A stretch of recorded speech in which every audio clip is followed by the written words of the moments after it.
morning they said you weren't feeling well.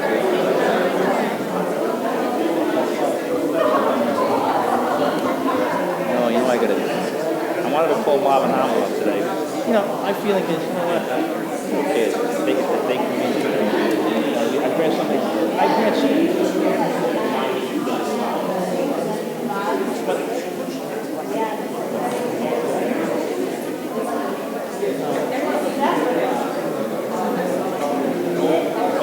I'll decide in the next couple of days.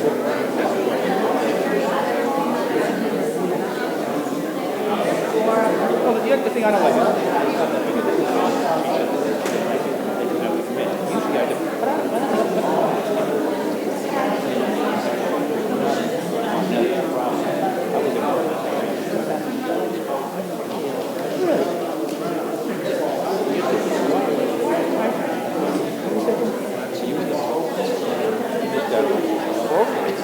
What is that?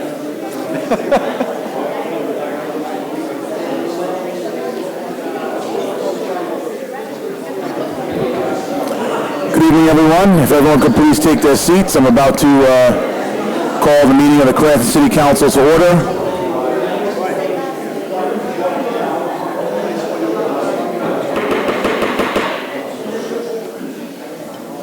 Good evening, everybody. I'm about to call the meeting of the Cranston City Council to order. For all the councilmen, I believe everyone's here. Clerk, please take the roll. Councilman Leahy? Present.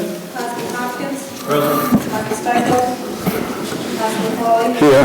Councilman Bell? Present. Councilman Brady? Present. Councilman Boston? Councilman Fabrizio? Present. Councilman Present. Will everyone please join me in the Pledge of Allegiance?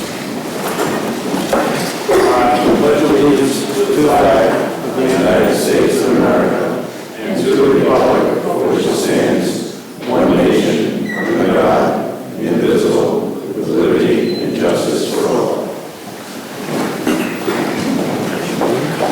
I apologize to everyone in advance. My voice is a little hoarse tonight as I was at a Patriots game in Chicago yesterday. Lots of screaming, but so I'll try to speak nice and clear. Just for notes, Councilman Papalauskis is currently attending a class. He had an exam this evening. It's running longer than he anticipated, so once the exam is done, he will be in the council chamber.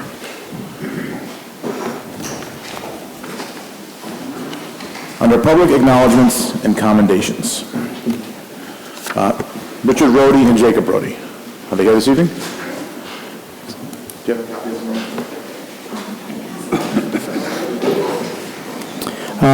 First off, I want to welcome everyone. This is the first time we've been in this meeting. We do an initiative at the beginning of each meeting called Cranston Cares. It's basically to honor someone from the community that is doing a good job and we feel should be recognized. You can recommend someone from the community just by emailing us or emailing myself at bradyforcranston@gmail.com. Today we are honoring Richard Rhodey and Jacob Rhodey, the residents of Garden City. And the Clear Point Builders recently honored for a project that was awarded a Platinum LEED certificate. Leadership in Energy, Environmental Design is one of the most popular green building certification programs used worldwide. Developed by the nonprofit U.S. Green Building Council, it includes a set of rating systems for the design, construction, operation, and maintenance of green building homes in neighborhoods that aims to help building owners and operates be environmentally responsible and use resources efficiently. LEED is a voluntary certification program for green building, recognizing excellence in the building of high-performance homes. LEED certified buildings save money and resources and have a positive impact on the health of occupants while promoting renewable, clean energy. Platinum is the highest designation and requires attention to every detail about a home construction. The home 509 William Ave, located in the historic east side of Providence, Rhode Island, is a quaint Dutch colonial built in 1907 on a lot that is known as Freeman Plat. The neighborhood is the oldest of Providence, dense development, walking distance to all community services, open spaces, and public transportation. A perfect location for a LEED certified home. This project represents the very first time an existing residential home has been rebuilt from the studs to comply with this super energy efficient green building and can be viewed at www.509william.com and recently be recognized by Kenneth Filarski from LEAD in UGBC. The Cranston City Council wishes to express their hope and best wishes for continued good health and good fortune with future endeavors, and keep up the good work. Thank you, guys.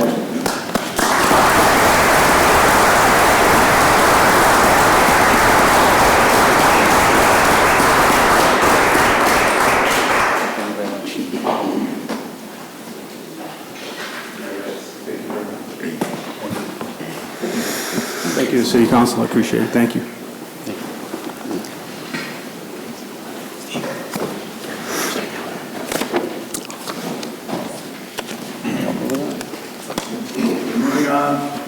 Moving on to the next section of the docket, we have public hearings. I do have a small list. I will ask after the list is done if anyone else would like to speak. As a reminder, please try to keep comments to the 4-minute limit. If someone has spoken on something you'd like to speak about, please try to keep your comments germane to that subject. Pauline DeRosa, you are up first. Pauline DeRosa, 97 Cypress Drive. Good evening, council members and President Council, Mr. Farina. I have a concern about the school safety report, particularly under the findings heading on page 3. The last sentence in the second paragraph reads, "In fact, the school department and school committee have spent almost $1 million over the last 4 years on safety upgrades and continues to search for grant monies and programs to continue this effort." Page 4, the last paragraph, the council appropriated $113,000 in additional funding to the superintendent of schools and the school committee. As a taxpayer, I would like to see documentation of where the $1 million was spent. I don't want to diminish the concerns of parents and teachers, nor do I want to try and simplify the efforts made by all the committees involved in creating this report. But the word bully and/or bullying is used frequently throughout this report. If this is a major problem in our schools, then maybe we should identify these bullies and expel them. Thank you. Thank you, Pauline. John DeBona. Name and address to the record, Attorney DeBona. John DeBona, address for 47 Molly Drive in Cranston. Council President, members of the council, I'm here representing Anthony Caprio and Michelle Caprio regarding ordinance 8-18-04 that's before you this evening. I submitted an application for that ordinance on behalf of my clients. With regard to property 1055 Oak Lawn Avenue, my clients have owned that since 1995. At that time, a zoning variance was granted for that use. The property is in an A8 zone, and a variance was granted to use that as an office for a real estate sales in a business, specifically that. My clients have a tenant in that building now, which is the divorce mediation business, and that tenant wants to buy the building, but when she had someone go to the building official's office seeking a zoning certificate, was advised by the building official that any other use would require a zoning variance. So they looked to the comprehensive plan. The comprehensive plan has a specific reference to this property. As you know, the comp plan has many properties that are listed as specifically to have zone change, and this was one of those. And the comp plan calls for the designation under the land use plan to be changed to highway commercial services, which is either C3, C4, or C5. The specific recommendation for this property was for C3. My clients feel they did not need something that is intent is C3. So I spoke with the planning department, and they agreed that a less intensive zoning designation would be better, notwithstanding the fact that the comp plan called for it to be C3, 4, or 5. So the ordinance is before you is seeking to change the zoning designation of that property from A8 to C2. I would just briefly read from you have it before you, but it's the recommendation from the planning department that was also the recommendation of the planning commission. The indication, the proposed C2 zoning conforms in that it is more restrictive, not less, allowing less intense commercial uses, which demonstrates consideration of the neighboring residential zoning property. That was a fact that we changed from the could have had C3. Again, I think it's a good use there. It abuts it's on Willow Street, it's the corner of Willow and Oak Lawn. The property across the street is the fire department on Oak Lawn Avenue, so I believe that a commercial use is one that should be there, and I'm asking for a positive approval of the zoning ordinance on that part. Thank you, Attorney DeBona. Robert Murray. Good evening, Mr. Council President, members of the City Council. Robert Murray, 21 Garden City Drive in Cranston. I'm here tonight to speak in favor of ordinances 8-1805 and 8-1806 that appear on your Ordinance Committee section of your docket. I did attend the Ordinance Committee meeting 11 days ago, and I believe that my recollection is that there were not only a number of the Ordinance Committee members there, but some additional members. I'm a graduate of the Cranston schools, I can count, and I stand here understanding that enough people may have already expressed their disapproval of these ordinances, and I respect that, and that's certainly within your right. I just want to make a couple of points for the record. My clients, the Sicosios, own 2 lots. This is, for those familiar with Phoenix Avenue in the vicinity of Weston Hills Middle School and the tennis courts. These lots are not directly across the street, but in that vicinity. They're a split zone. The lot in the back is zoned A6, and lot 2126 on Plat 20 is the front lot along Phoenix, and that's zoned A20. So what we were trying to accomplish through these ordinances was, first, there's an ordinance to amend the comprehensive plan, because we would like to rezone the front lot to A6. It required an amendment to the comprehensive plan, and that's the purpose of the 2 ordinances. There's approximately 26,600 square feet of land between the 2 lots. If the council were to rezone the front lot to A6, I would suggest to you that it would clearly be in conformity with the surrounding neighbors and neighborhood. Just for those of you who can see this, the brown or mustard color area is all the property around my client's property that's zoned A6. The small yellow lot here is the lot that's presently zoned A20. So it clearly would be in conformity with the neighborhood. At the Ordinance Committee meeting, a number of neighbors got up, and frankly, many of their comments were not necessarily directed or affected by my client's property. There's a sizable tract of land adjacent to the subject lots before you this evening that run up the pipeline. I think there's concern about possible future development of that and the rezoning of that perhaps in the future. That's for another night if that owner comes forward with a petition to rezone. The bottom line is many of the comments that were talked about, and I'm sure some will be reiterated tonight, involve FEMA maps and flooding, and none of which my client's property would lead to. I met with a couple of neighbors before the Ordinance Committee meeting. If the council were to rezone the front portion to A6, I showed a potential development plan that I filed with the clerk, just so you could see that potentially instead of one house, it could be 3 lots that would be all in excess of 6,000 square feet, the largest being over 10,000 square feet. And we would build 3 3 appropriate houses for the lots. If it's not rezoned, I just want to be clear, and, there will be development on this lot, and if it ends up just being one home on a half-acre lot, then, or slightly larger than a half-acre lot, my promise with the neighbors about trying to preserve a no-cut line at the rear of the property, abutting the surrounding properties, that probably will be eliminated just because we will need a larger lot for a larger home, but more importantly, we'll need to put a septic system on the property.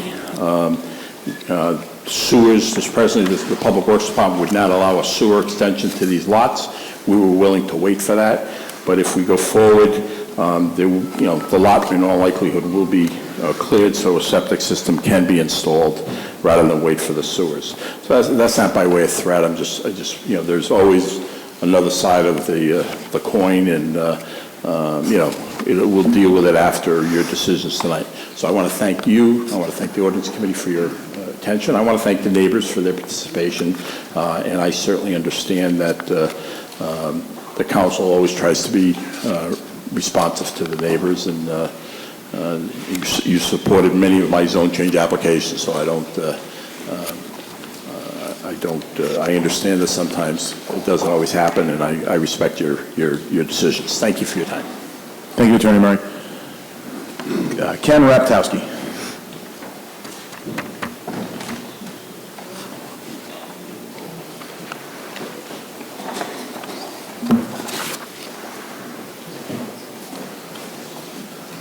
Ken Pikarski, 49 Hall Lane, Hope, Rhode Island. This is probably my 4th or 5th trip over the last year and a half to come speak to the City Council in regard to CRO 39, the Historic Cemetery. But first, I want to make a comment about my City Councilman, Edward Brady. 4 months in office, Ed Brady came down when I called, took a look at the situation, didn't ask what happened, why it happened. Took Ed Brady a month and a half. He orchestrated an effort to take down those trees that could have killed somebody in that neighborhood. So on behalf of my family, my neighbors, Access Point was transferred to my son. I came here personally to thank him. And I wanted the City Council to know that there are some good and decent politicians still left in the state of Rhode Island. Thank you. Thank you. Thank you, Councilman Brady, for your work on that matter. Mr. Mierka, I do have you on the list, but you're also later in the docket, so I'm going to ask you to hold your report off until later. Brian Lemery.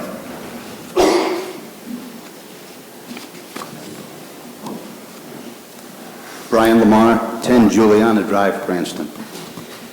Good evening, council members. Thank you for taking the time this evening to hear our neighborhood concerns regarding the property at 70 Burlingame Road in Weston Cranston. Our neighborhood would also like to thank Councilman Mr. Edward Brady, who has taken the time to hear our concerns, visit our property, and understand the seriousness of them. We can go back as far as 2010, as the issue at 70 Burlingame Road, owned by Lee Busalale, began then. The property is zoned A80 for residential use. However, it was and is still being used as commercial property to support an asphalt business. The business created constant loud noise accompanied by heavy odors of petroleum products coupled with exhaust fumes. The residents at that time notified the Cranston Building Inspector's Office. According to information provided by the Cranston Building Inspector's Office, once the 70 Burlingame Road property was accessed, there were no findings of improper use. Again, this was in 2010. The same residents who initiated these concerns back in 2010 are here this evening, sitting to the right, and are here to speak on this issue if need be. In the fall of 2010, my wife and I purchased raw land at 10 Juliana Drive, which also abuts the 70 Burlingame Road property. Because we were about to make a significant investment in our new home at 10 Juliana Drive, we did what we thought was the necessary due diligence and checked all abutting property and zoning restrictions. We found that it was zoned for residential use only. We came seeking quiet and peaceful surroundings. After securing all permits, construction commenced, and by September 2013, we finally moved into our new home at 10 Juliana Drive. The Upon moving in, I began working outdoors to improve or complete the landscaping around the property. That was then I began noticing significant amounts of loud noise from what appeared to be construction equipment. The noise came from a short distance away through the woods. The noises were ongoing through the week and weekends. After several weeks of the continued use, I decided to walk through my property to see what the origin was. Once I arrived at the property line, I was taken aback to see the amount of activity taking place.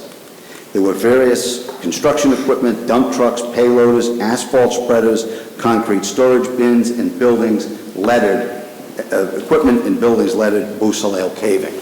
I do have some pictures with this. I can leave it with council if you want to look at them now. There's actually quite a few pictures here. The clerk will get them. Okay? And I actually have pictures of later on what happened here as well. Before I move off this topic, does any other member of one of the abutters of this issue want to speak? Because I'm going to ask the administration to actually respond to this now. I know it comes up later in the meeting, but this is under council member communications, so if we can have you guys speak and then have the administration respond now, that we don't have to sit here all night on this issue. So if anyone from the abutting group wants to speak, I would ask you to do it now. Mr. Council President, what we would like to do is let Mr. Omar let him explain his part, let him take our time for him so he can make his presentation. Fantastic.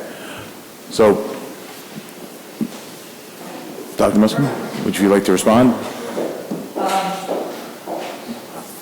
They went to court last Thursday, and I believe their lawyer is arguing that they are not running the business there.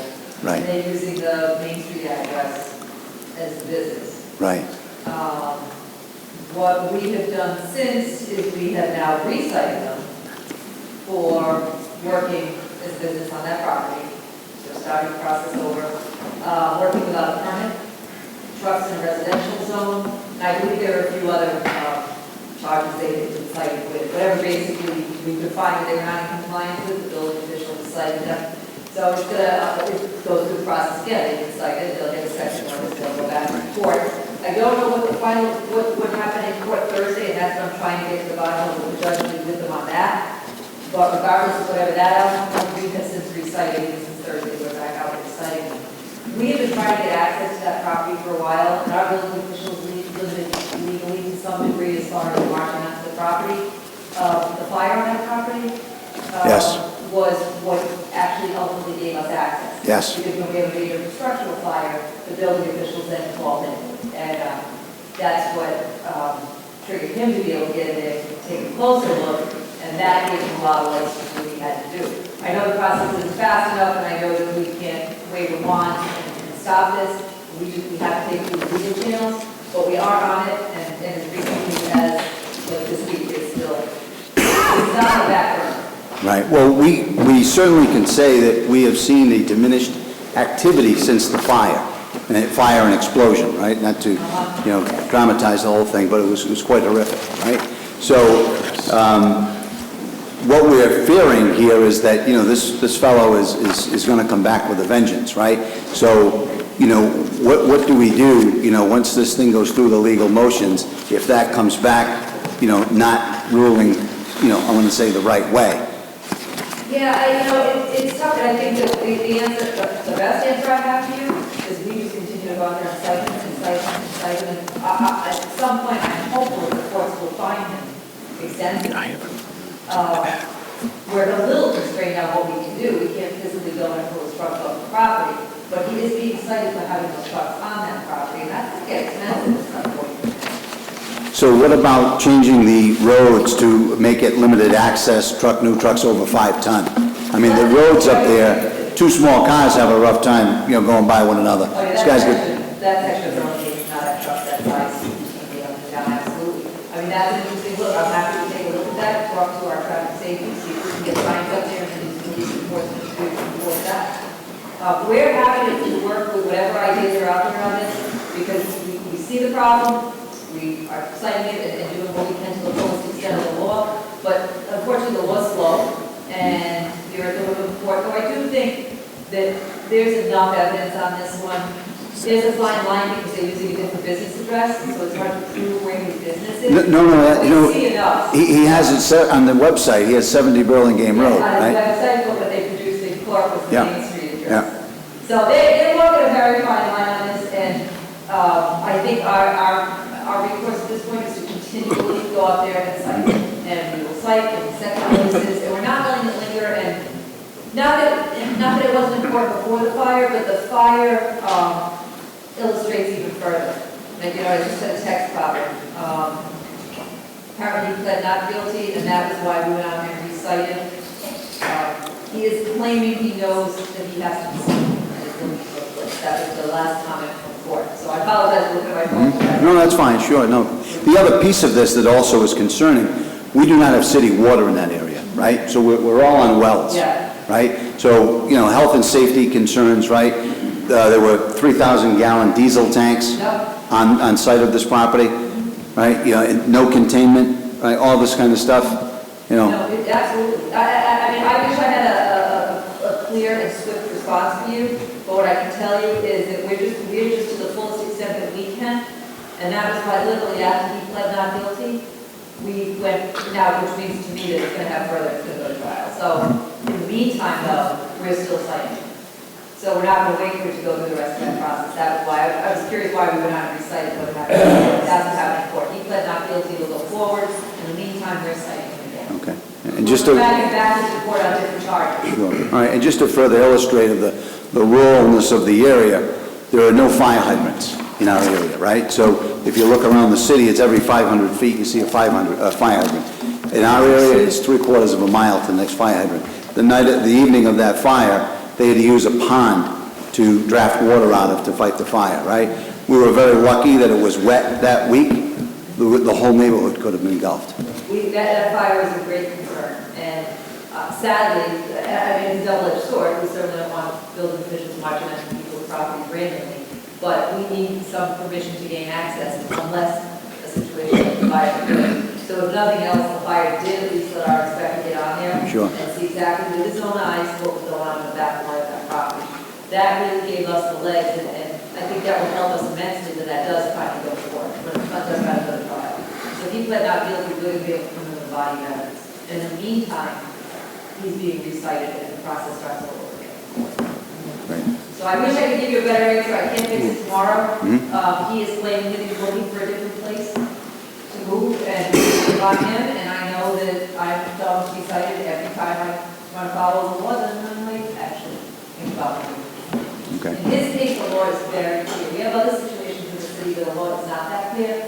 In this case, it's clear that what he's doing is in violation of the law. Okay, we think so. Not ordinances. Well, at least some of the things he's doing, maybe not all of them, but certainly the trucks that he has there, running the business out of there, and the fact that it's on his website, you know, Exactly. whatever he's producing to the courts as his address, those are very clear violations. Okay. So I wish I could give you a better answer for a quicker response, but it's not that it is remotely off our radar. It is something that the building commission kind of decide himself about this one, and then we have something like the fire happen, it just illustrates the point. Okay. Thank you very much. Council Vice President, you have a question? I have a point of information, actually, to the administration and the solicitor. The legislature gave our municipal court the power to incarcerate for up to 30 days. So if you want to research that a little, I can probably point you to the right section, but our municipal court has the power actually to enforce judgments once they're entered. So we do have some power, I think, once you get to a judgment stage, and you could coerce compliance potentially that way. I mean, it's a drastic remedy for municipal court, but we do have that power. And I did just get back on the fire as well. There's still investigation going on with that fire too. Very good. That is still ongoing. Because I had not heard a final ruling on that, so I was still unsure where that was to. Apparently that is still under investigation. So that's where that's at. Great. Okay, we intend to attend the court date in November, so we'll all be here. We're waiting for word on it, and thank you for your time. Court dockets now online, Yeah. thanks to a lot of people in the other side of the city who wanted to have those online, and we now have those dockets online, so you can follow there. Great. Anybody with any questions, several of you know how to contact me.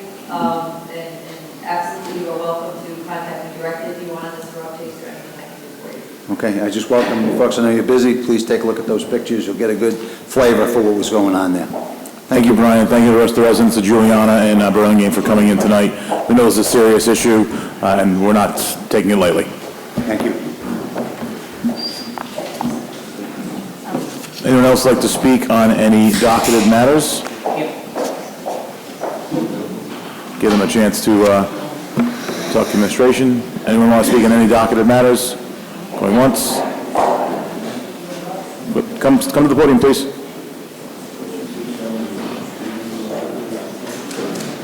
Name and address for the record, please. David Izzy, 12 Midland Drive, and I'm here to speak regarding the ordinance in the application to approve or deny that Councilor mentioned, which is in near the Midland Road and Scotland Road area near Western Hills.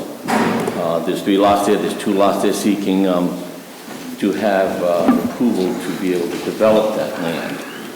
My purpose, I know other people will be getting up from the neighborhood speaking, and let's just start off first by saying thank you for giving us the time to be heard tonight, and we'll just share with you folks what our concerns are. Some of it will be repetitive because some of you have already heard some of it. What I'd like to be able to do, if the clerk could take these are some maps to hand out, so you folks can see what it is I'm referencing. Is that possible? Yeah.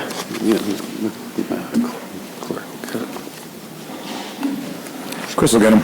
Chris will get him, I thought. Thank you, Councilman. There's a dozen copies there. That should be enough. So here's what I'd like to be able to do. According to FEMA, and this is repetitive to some, on the community level, you should check with local officials to see if your community has adopted a local hazard mitigation plan. This plan describes the community risk from flooding and other hazards and establishes an action plan to reduce the impact of disasters through planning structural projects and protecting the environment. If the plan hasn't been updated in 5 years, make sure your local officials are aware and have plans to update it soon, since having a plan is a prerequisite for your community to get access to certain kinds of non-emergency disaster funding. You will notice on these 2 sheets I sent you that you have in front of you, The first one shows the property as it was in March 2nd, 2009. And you can see this blue area is what was deemed flood hazard problem then. I made these black marks. The pie-shaped one is the property that is being asked to for your consideration. That little circle is where I live, okay? When you turn it over, you will see as of 2015, that blue area is considerably larger. That's what FEMA has recently deemed flood zone problem. My property, which is significantly away from the water, the river, the thing that's behind there, is within a flood zone. I've had to go and I've had to get an elevation certificate at my expense to try to get a LOMA that would suggest that I be excused from that there. I talked to my local legislators, Reed's office and Mr. Landsman's office, and it was denied. But here's my concern. FEMA says that new construction can increase flood risks, especially if it changes natural runoff plans. Now, my feeling, and I think some of my neighbors want to suggest that while counsel is here on behalf of his client to ask you to give a variance for that small pie-shaped piece of property, we feel that that is just a foray into the larger gem, which is the Santa Gata property that's owned behind it. FEMA also says that when you disturb any topiary, it can in fact change what will now become an even greater flood zone area. My elevation certificate says you'd have to have 13.5 feet of standing water to be of concern. Hasn't happened in 100 years, but it's not to say that it can't, because I've only got a 1% chance of that happening. My concern for my neighbors is, as I mentioned in the last meeting, a more holistic approach, because all our homes are like a puzzle integrated. If that topiary, their land and the greater land that escalates uphill is disturbed. So while you're not considering all that now, we're kind of asking you to look into the future a little bit as to if that property becomes a foray into the greater size property, what will happen to our neighborhood? We all have a vested interest there. That vested interest is held in the many mortgages and banks that hold our property for us. We also have a vested interest in the tax dollars that we pay. Flood insurance is very expensive, and it escalates. It starts off at $527, escalates every 3 years. I will eventually be paying well over $1,500 in addition to tax dollars. I plan to live there. I've been there 10 years with my wife. It'll be 11 years on November 17th. It is not our desire to move out of that area. Even though a house that's been deemed in a flood zone creates an encumbrance, and many folks would not want to buy that home. I strongly want to leave you with, this cannot be minimized in your consideration, because this is based on empirical data. This is important. There was a remark made by one of the gentlemen on the board at the planning committee that he didn't think anything about FEMA, that there would be flooding. Well, because he didn't have this, and he doesn't live there. But I live there, and I deal with this now every day trying to fight it, to get a LOMA.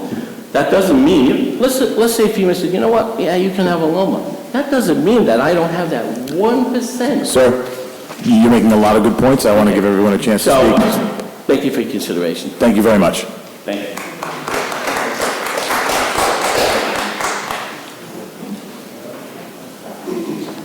Name and address for the record. Try to keep it to 4 minutes so we can give everyone a chance to speak. I'm not timing, but if it goes a little long, you may see me kind of... Absolutely. Okay. You can hit the Oscar music. I'll play you off. Robert Berea, 64 Midland Drive. And I'm Sarah Perry, and I'm also there. Pass these along. Yeah, we That's brought, okay. you can take that. We brought some copies also just of the property in question. So the property in question is zoned, currently zoned A20. It's always been zoned A20, so we're totally against it being rezoned to A6. Rezoning directly impacts us, our family, neighbors. We believe all the residents and taxpayers of Cranston. There's an argument that rezoning that property to A6 puts them more in line and consistent with surrounding properties. But that depends on what part of that map you look at. If you look to the east, there's absolutely a lot of A6. You start looking to, I think, the south and the west, toward western Cranston, the yellow shaded area, it's all A20. So we're on the cusp. So rezoning to A6 doesn't necessarily realign us with the current A6. We're concerned with, increased noise, traffic. There's a potential right now to build one house on that piece of property. Another piece next to it, one house. Rezoning that's going to allow 3 houses on that property. Again, we're not here for the other property, but a potential. The planning, Jason Pizzullo told me that the other gentleman, Santa Gata, will be coming to taxes to look to rezone the next property over, and then possibly the pipeline, which could be vast amounts of homes. So 2 homes is nothing we can do about that. That's absolutely their right to build. But if 5 to 6 homes equals 10 to 18 more vehicles. Stress on our public workers, first responders, lengthy construction on Phoenix Ave. And also, it does set up a precedent. How long will the construction last? Years, damage to roadways, disturbance to septic lines, safety issues, being so close to the schools and children. All changes the dynamic of Western Cranston and its desirability, realign it to be more like Eastern Cranston. A few sheets in, you'll see. Do you have that for me? No. Okay. The current flood zone. It's got some blue shading on there. we're in the middle of that flood zone. So removing all that soil, that earth, 2,000 square foot homes on the downside, potentially a lot larger, times 5 to 6 homes, and you end up getting up to around 96,000 cubic feet of soil. So where does all that runoff go? It doesn't collect on the leaves, it doesn't, the trees aren't involved in that. And that area is slightly uphill from the brook that rides up the pipeline, and also the intersection of Phoenix Ave and Midland Drive, which is our only way in and out of that neighborhood. That area currently floods now. So potentially adding more houses, there's going to be increased watershed. Unfortunately, there was a resident that was here last week, she couldn't make it this week. She said, I remember when there was no homes on that property on Phoenix Ave, and there was no flooding. Now there's about 5 to 6, and there's flooding. So it's fair to say that doubling that is, I don't know, maybe possibly going to double the flooding. So we're extremely concerned with that. We are not in a flood zone currently, but we're surrounded by it. I'm going to step in there. We are not currently in the flood zone. However, I'd like you all to take a look at all the pictures that you see, and you see the river running in the back. That's our backyard. There is a river that overfloods every single time that rain comes through. With that being said, I bought this house for my grandparents. It's been in the family for over 50 years. We bought the house back in 2009, 2010, and if I have this all wrong. 2009 I bought the house, but apparently they rezoned the whole A20, A6 situation and overlooked that this apparently being A6. I would have never bought the house had I known that it was zoned for A6, and having the potential of building all that property behind us. So I bought the property before they made their mistake. As you can see, with all that runoff and everything else, my grandparents had owned the house previously. The basement overflowed with sewage. Now, building on all these other building more properties comes more disruption to everything underneath, and if that has already happened without those houses being built behind us, it's very likely to say that it could happen again. And I'll tell you what, I don't have $30,000 to be taking care of the basement and all that once again. We bought the house to build a family, which we already have. We have a little girl in this house, she's 3 years old, and the last thing I'll do is have it be flooded and risk her health along with everybody else. I just want to say that not all our neighbors are here tonight. We have a few which are great for being here. We had a bunch here last time. We are a big, tight-knit community, and we moved to Cranston for the pride of Cranston and love everything about it, but we just need to be heard on these facts, because this is something that is very scary to think that, we're right next to the school systems. That is so much traffic, so much flow, and going straight through the back, to open that up is dangerous to begin with, but needless to say, there's a lot of concerns. I just wanted to thank Ed, Councilman Brady, for sitting down. When we first heard about this, we were a little bit nervous about how to approach it, what the facts are, and going forward, and he took the time, and Chris also, and we just like to say thank you on that.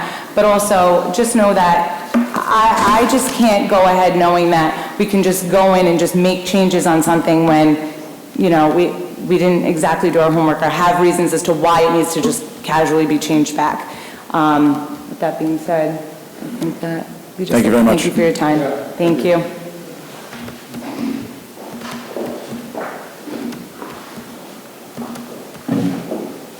Good evening. My name is Sherry Izzy, 12 Midland Drive, and I'm also going to be speaking about the same issue. I believe it's 8/18, 05, and 06 on the docket. Just a couple of really quick points.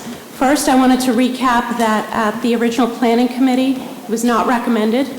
And the same issue was brought up again at the abbreviated council meeting, again, not recommended. So I just wanted to point that out. Also that, once again, it's already been mentioned, but I too feel very strongly that this will set a precedence.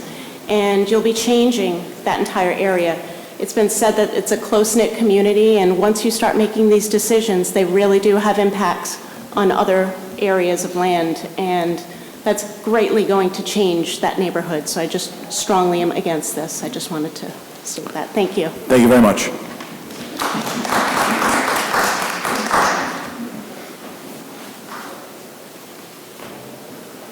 Good evening. Name and address for the record, please. Good evening. My name is Joyce Porter, 7 Midland Drive. I'm neighbors with Sarah and Rob and Pete Savinsky. Can you please speak into the microphone? the attorney. Thank you very much. That suggested that the waterfall is not part of this tonight is wrong, because I have pictures to prove that when we have a devastating rainfall and it correlates with the waterfall flowing down heavily, the pictures don't lie. And I have the brook in the backyard and it overflows, and I will pass these around to you. My yard looks, I have a bridge, you can see. I will pass this to whoever wants them. Give them to Councilman Stichels, and then It he'll takes out pass them half my around. land. I have a bridge that it actually moved, lifted it up. It's sideways, it looks like a mini Titanic. It does matter. The waterfall does matter. It goes past our land, it will go past the land that he is trying to sell to the new owners, to these homes that they want to build. I can guarantee you, I would like to make a bet with the owner of this property for a week, like Survivor. Live on that land for a week in a tent. I guarantee you, you won't make it, because you're going to be saturated, you're going to be booted out within a week, because it's murky, it's cold, it's with the water running, especially on a rainy day, heavy rainy day, with the brook running, overflowing, it comes up. I have children that walked there many years ago that, they had to roll up their their pants and go to school, Western Hills, Cranston West, and it's, they would come home, Mom, like you're soaking wet because of the brook. And it's not, I'm not lying, it's total, it just overflows from the brook. And not only the brook, years ago when we used to play up there when we were children, it's not that way anymore. Because of, as you say, global warming, everything is now taken over. Where we used to play, it's now trickling down this way, and it's coming into my part where the bridge, and it's trickling down in front of my yard. So the water is just overflowing, saturating everywhere. So imagine in 5-10 years from now, wherever it's going to go, it might end up more on Phoenix Avenue. And there's so much traffic now on Phoenix Avenue. We don't need any more traffic on Phoenix Avenue. Between the buses coming out of Cranston West, Western Hills, and then you have more homes over here, and you have the fire station with the gun noise. And these people probably won't be aware that the shooting of the noise is devastating enough, that noise. I'm kind of prone to it already, but they're not going to be aware of it. They're just going to move in and all of a sudden it's like, what's that noise? Like, duck for cover.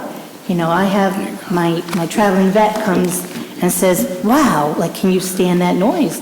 Besides that, the pictures, as you well can see, they're horrendous. They take out my yard, they take out Sarah's yard. Again, one other thing to point out, Mother Nature. We have animals. We have Fred and Ethel are traveling ducks. They come up to our yard. I feed them turkey pellets. Sarah has Little Thumper. She has a family of rabbits that come every spring. We have nature that go through my yard to her yard and go into the brush where they want to build those homes. They're going to be destroyed. What's going to happen to them? By the time that's over and done with, we're going to end up seeing them at Roger Williams Zoo. Don't destroy Mother Nature. Thank you. Thank you very much. Thank you.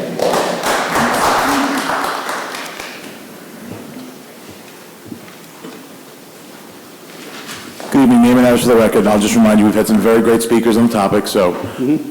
Dean Porter, 70 Midland Drive. Thank you. All my neighbors brought plenty of paperwork for you to review. just want to mention that, like everyone else, I'm against this proposal, and the buyer wants us to concentrate just on this one area, but 10 years from now, what we do tonight is going to affect the whole area there. So this process will set a future precedent, which none of us will like. Thank you. Thank you.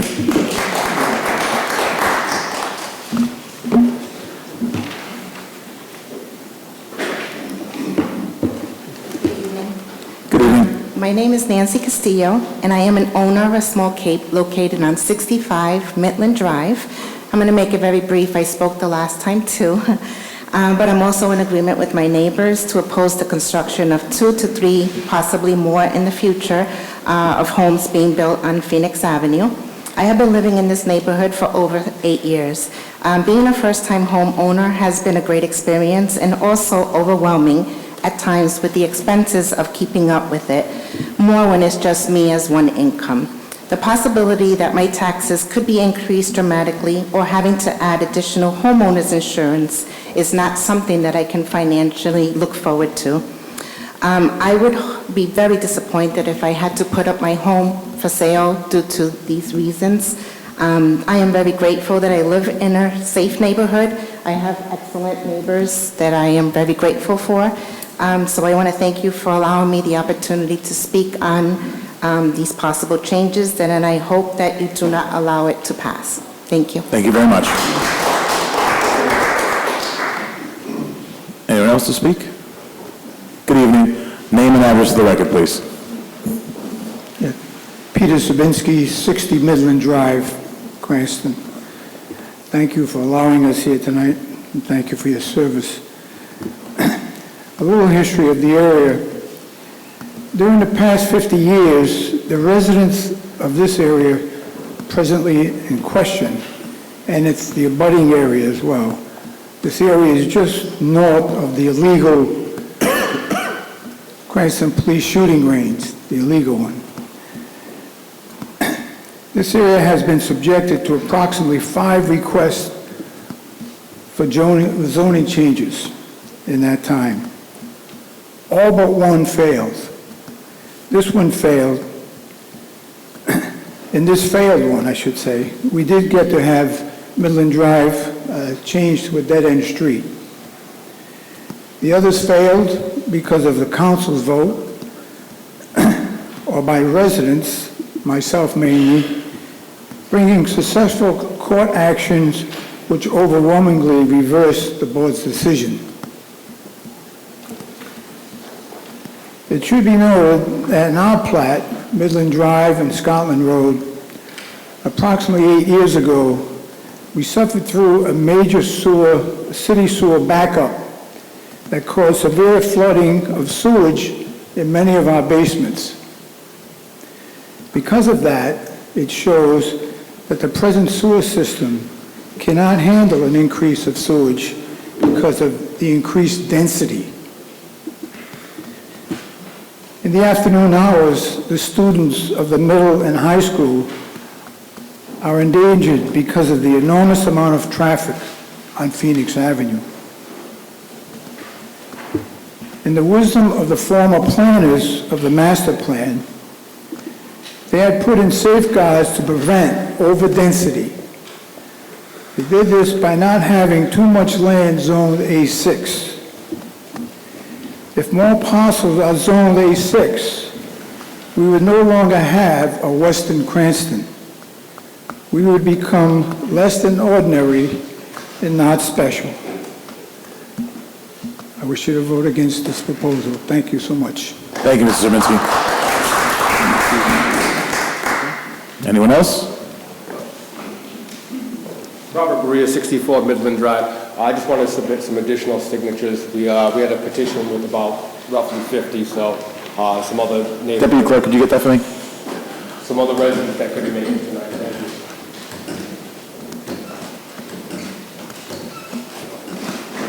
Thank you. Thank you. Seeing no one further to speak on this matter, I will close that portion of public comment. Seeing many members of the residents on Midland Drive, I'm actually going to request that we suspend the council rules to hear ordinances 8-18-05 and 8-18-06 out of order, i.e. now, so we can take action on them now. As the residents have pointed out, there was a defeat in planning and a defeat in the committee process. So I'll take that in the form of a motion. I'll move to suspend the rules. Second. I have a motion and a second to suspend the rules to hear 8-18-05 and 8-18-06 and take action on them now. Any discussion? Seeing none, clerk, please take the roll. Councilman Leeang? No. Councilman Hopkins? No. Councilman Stichels? Can I have a clarification? Clarification, we're taking a motion to suspend the rules to hear them now. A vote no would mean you don't want to hear them now. A vote yes would mean you want to hear them now. Two people voted no. So. Just they want a motion to reconsider it. Motion to reconsider. I have a motion to reconsider. Second. I have a second. All those in favor? Aye. Reconsidered. I'll entertain a motion to suspend the rules to hear 8-18-05 and 8-18. Reconsider, we voted on that? I did. I said all in favor was all aye. So moved. Thank you. I have a motion to suspend the rules to hear 8-18-05 and 8-18-06. Second. Right now. I have a motion and a second. Under discussion, seeing none, clerk, please take the roll. By the way, yes vote means you want to suspend the rules. Councilman Leeang? Yes. Councilman Hopkins? Yes. Councilman Stichels? Yes. Councilman Foley? Yes. Councilman Kendall? Yes. Councilman Brady? Yes. Councilman Paplaskas? Yes. Councilman Whitfield? Yes. Yes. I will entertain a motion to deny 8-18-05. So moved. Councilman, I have a motion to deny 8-18-05 in a second. Under discussion, Councilman Paplaskas? Yeah, thank you, Mr. Council President. We heard the voices of the residents of the neighborhood loud and clear. They came out and spoke at the planning meeting. They came out and spoke at ordinance. There was many more residents at the ordinance committee meeting than there are here.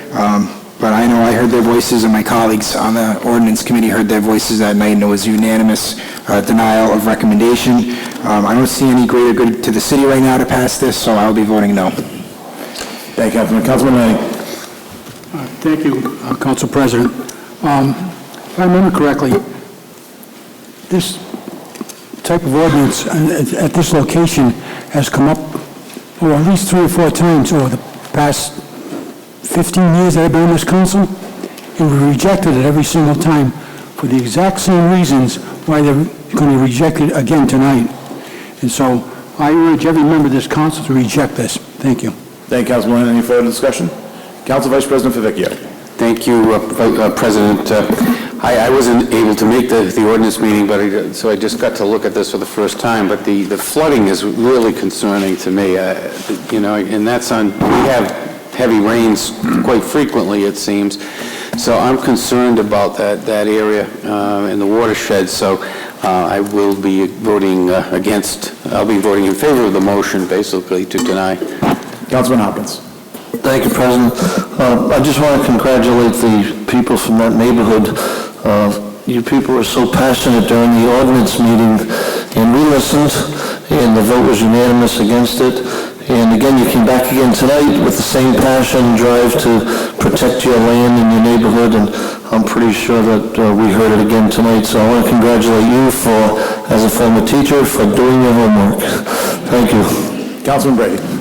I share it. Thank you for the opportunity to speak. I share the feelings of Councilman Hopkins. You guys came out with passion, came out again, and the people are heard. This is, it's not easy to make these decisions. Not all development is good development, and we're listening. So thank you so much for coming strong, and I look forward to the vote. Councilman Stichels. Could you just explain again what a yes vote on this motion is and what a no vote is? Thank you, Councilman. I plan on doing that. That was my question. Once everyone's done making their comments. Any further comments?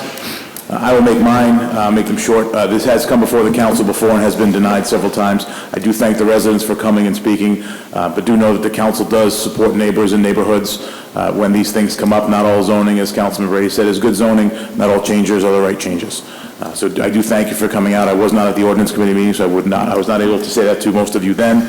But living in Ward 4 most of my life and Ward 2 most of my life, I know the rural agrarian nature of Western Cranston and Phoenix Ave and how to hold that without harm on its residents. I see nothing greater than keeping zoning A20 or more in those areas. With that, a yes vote is a motion to deny. A no vote would be a motion not to deny. So if you want to deny this, you would need to vote yes. Clerk, please take the roll. Castellini? Yes. Councilman Hopkins? Yes. Councilman Stichels? Yes. Councilman Foley? Yes. Councilman Carroll? Yes. Councilman Brady? Yes. Councilman Paplaskas? Yes. Council President Vecchio? Yes. Council President Yes, vote was unanimous to deny 8-18-05. I will entertain a motion on 8-18-06 to deny 8-18-06. So moved. Second. I have a motion to deny 8-18-06 and a second. Under discussion, reminder, a yes vote is to deny. Clerk, please take the roll. Castellini? Yes. Councilman Hopkins? Yes. Councilman Stichels? Yes. Councilman Foley? Yes. Councilman Carroll? Yes. Councilman Brady? Yes. Councilman Paplaskas? Yes. Council President Vecchio? Yes. Council President Yes, both have been denied.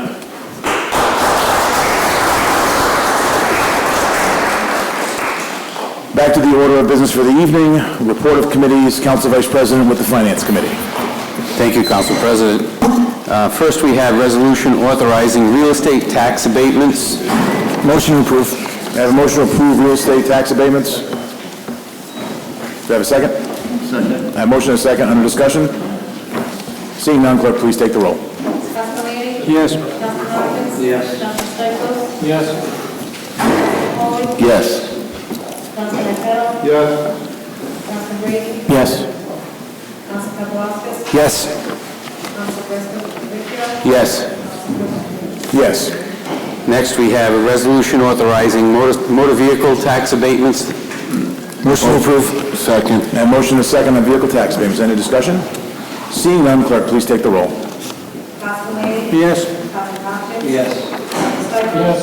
Councilman Foley? Yes. Councilman Carroll? Yes. Councilman Brady? Yes. Councilman Paplaskas? Yes. Council President Vecchio? Yes. Council President Yes. Next, we have a resolution authorizing tangible tax abatements. I urge passage. Motion to approve. Second. I have a motion and a second. Under discussion? Seeing none, clerk, please take the roll. Castellini? Yes. Councilman Hopkins? Yes. Councilman Stichels? Yes. Councilman Foley? Yes. Councilman Carroll? Yes. Councilman Brady? Yes. Councilman Paplaskas? Yes. Council President Vecchio? Yes. Yes. Next, we have 1802, ordinance and amendment of Title II of the Code of the City of Cranston, 2005, entitled Administration and Personnel, repeal of police injured on duty disability pension entitlement, sponsored by the mayor. This was passed unanimously. This was to clean up some loopholes and some obsolete ordinances that we had based on certain events that took place as far as disability pensions. I urge passage of this.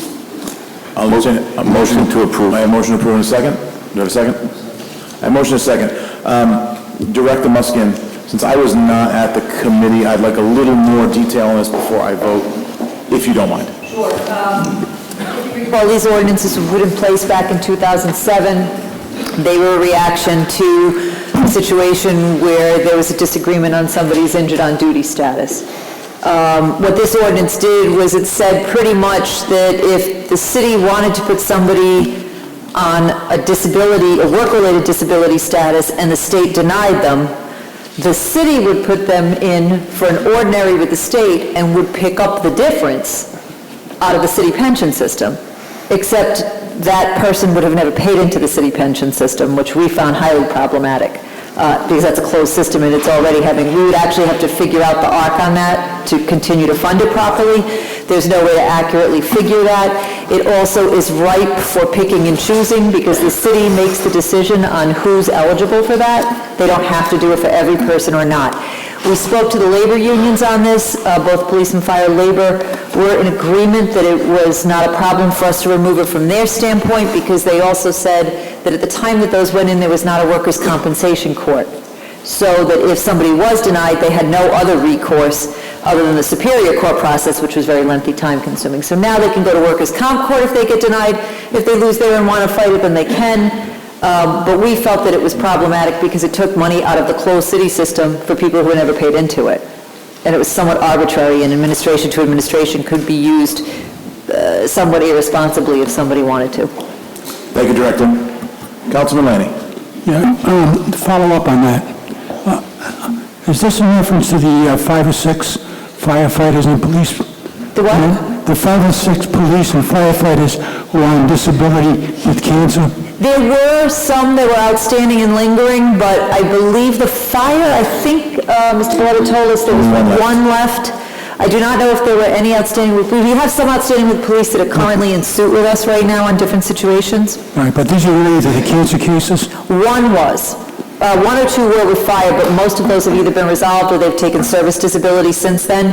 I believe there is one outstanding. I don't recall if he was cancer or a back injury. He was back injury. I thought he was the back injury. I think the cancer one, unfortunately, I believe one person passed, and I think the others went for service retirements, if I recall. That is correct. My memory's not bad for an old lady. No, you're doing pretty good. Okay, good memory, thank you. Thank you. Councilman Arquette. Thank you, Council President Friend. From my understanding, to the Chair, the Personnel Director, the Director of Administration, the police union's on board with this, Robin, correct? Yes, both unions have expressed that they're comfortable with us. Thank you. Second question, is this proactive or retroactive? And if someone fits this criteria now, who's on a disability, will it affect that person? Well, it could, except that this would require the administration to put them on, and this administration is not inclined to do that because we don't have a true funding source for it. So if we were to put this into place now, there would be no grandfathering, if you will. I'm sure someone could try that legal argument, but we would say the position is, the ordinance is very clear that the city shall put the person on disability. Okay. And until the city is willing to do that, it really wouldn't matter. They could fight it all they wanted. Well, to the Chair, the Finance Director.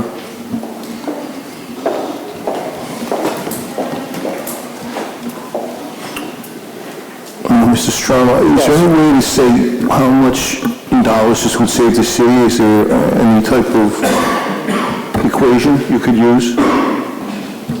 I'm not aware of that. By the number of people that have been involved? I'd have to check into that, depending on the number of people and also the union and the number of years, there's various factors involved. So you need the number of people who participated in this, and then the number of years they collected, and you could come up with a number, correct?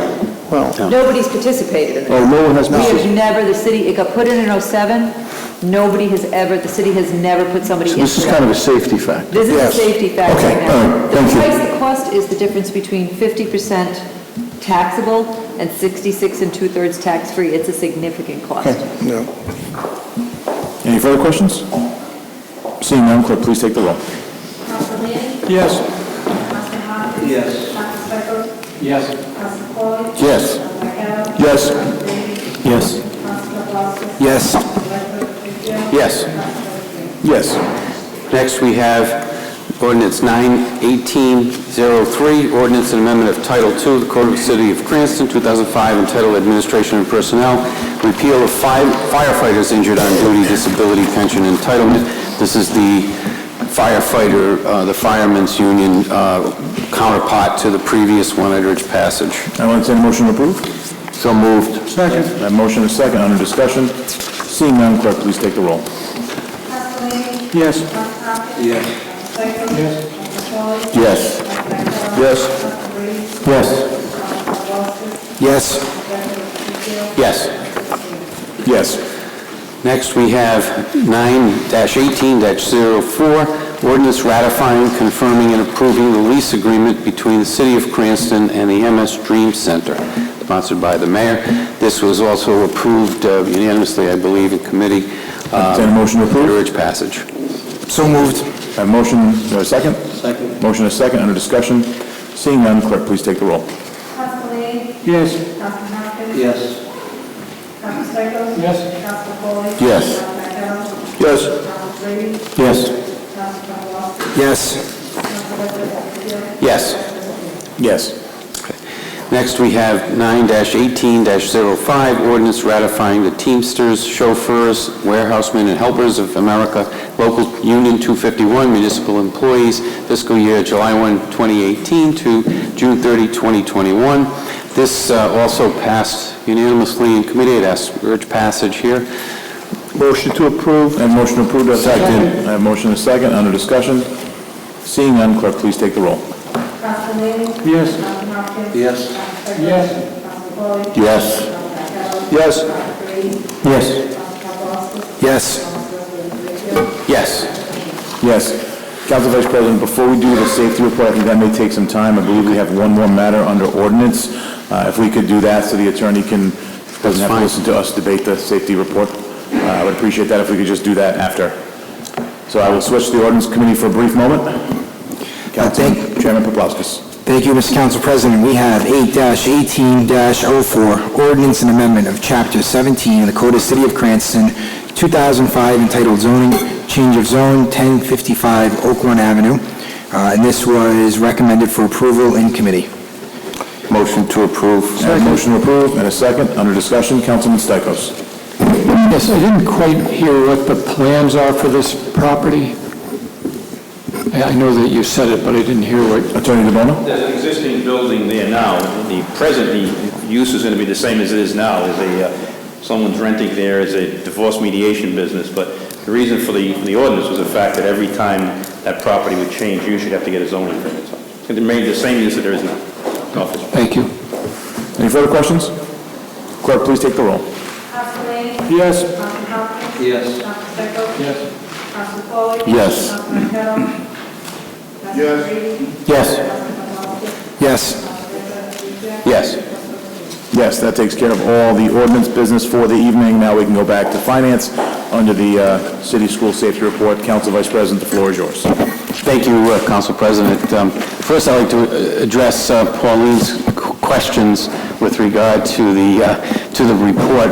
With regard to the money spent by the school department and the school committee, those figures were given to me by the school committee and the school department. As far as the exact breakdown, they would have to give it to you. Some of the information, believe it or not, may or may not be protected. That there's some state law that requires them to conceal certain information regarding safety, but I think they could break it down to you possibly by, whether it's structural, different types of improvements that they've made in different ways that they've spent money. They didn't break it down, dollar for dollar for us, but that was the figure that they gave us. We know the type of things that they did. There's some generalities in my report, and that is due to the fact that there were some safety concerns expressed by the superintendent and the school committee chairwoman. So I would have liked to explain a few more things, but I think that they felt strongly that we should not. The police chief participated, the fire chief, the administration, the council, and I think it was very productive for us to really learn what they're doing presently and what we need to be aware of and what we need to do to help them. And it also involves city buildings and city properties. We heard discussions about the playgrounds and about all of our athletic facilities, city buildings. One of the things that we determined was that there is so much movement between the various buildings. Our high school campuses are actually multiple buildings. So on a daily basis, every hour, people are moving between buildings. So there's no way to protect 100% everyone because of that, and it would be logistically impossible to try to use metal detectors or things of that nature, because you would never be able to keep people moving to where they have to go within a 5-minute period. Councilman Hopkins can tell us how long they have to make it from one building to another, but I think it's a concern.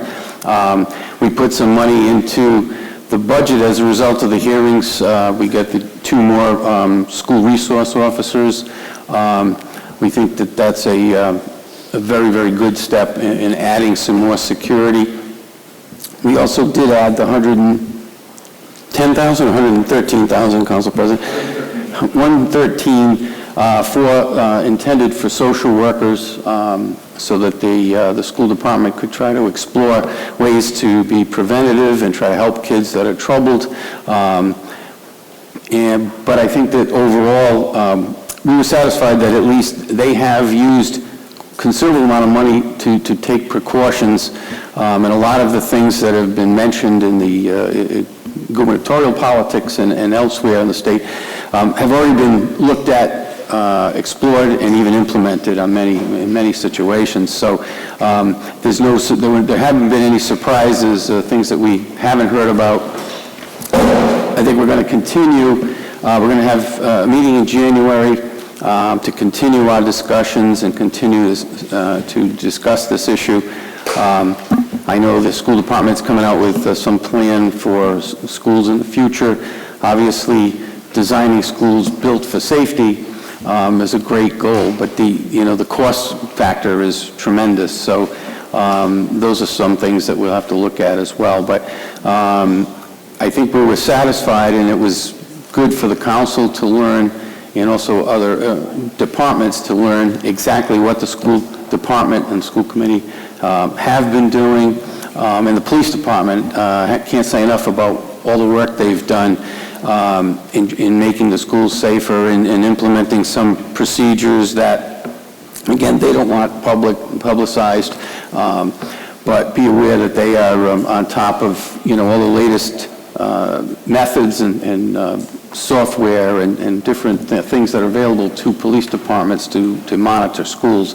So I think we're pleased. Obviously, we have a big task because we have a lot of buildings. Even this building in and of itself is a problem. It's so wide open on a daily basis. The parking lot is wide open. And in terms of the bullying issue, it came up. The students that testified made mention of it. Councilman Hopkins spoke at length because of his being a longtime teacher. So any questions on that aspect, I think you could probably ask Councilman Hopkins, but we think that that's a source of concern for students that may act out and attempt to commit violence. But it's not just students that commit violence. That's one thing that was painfully evident by all of the incidents we discussed.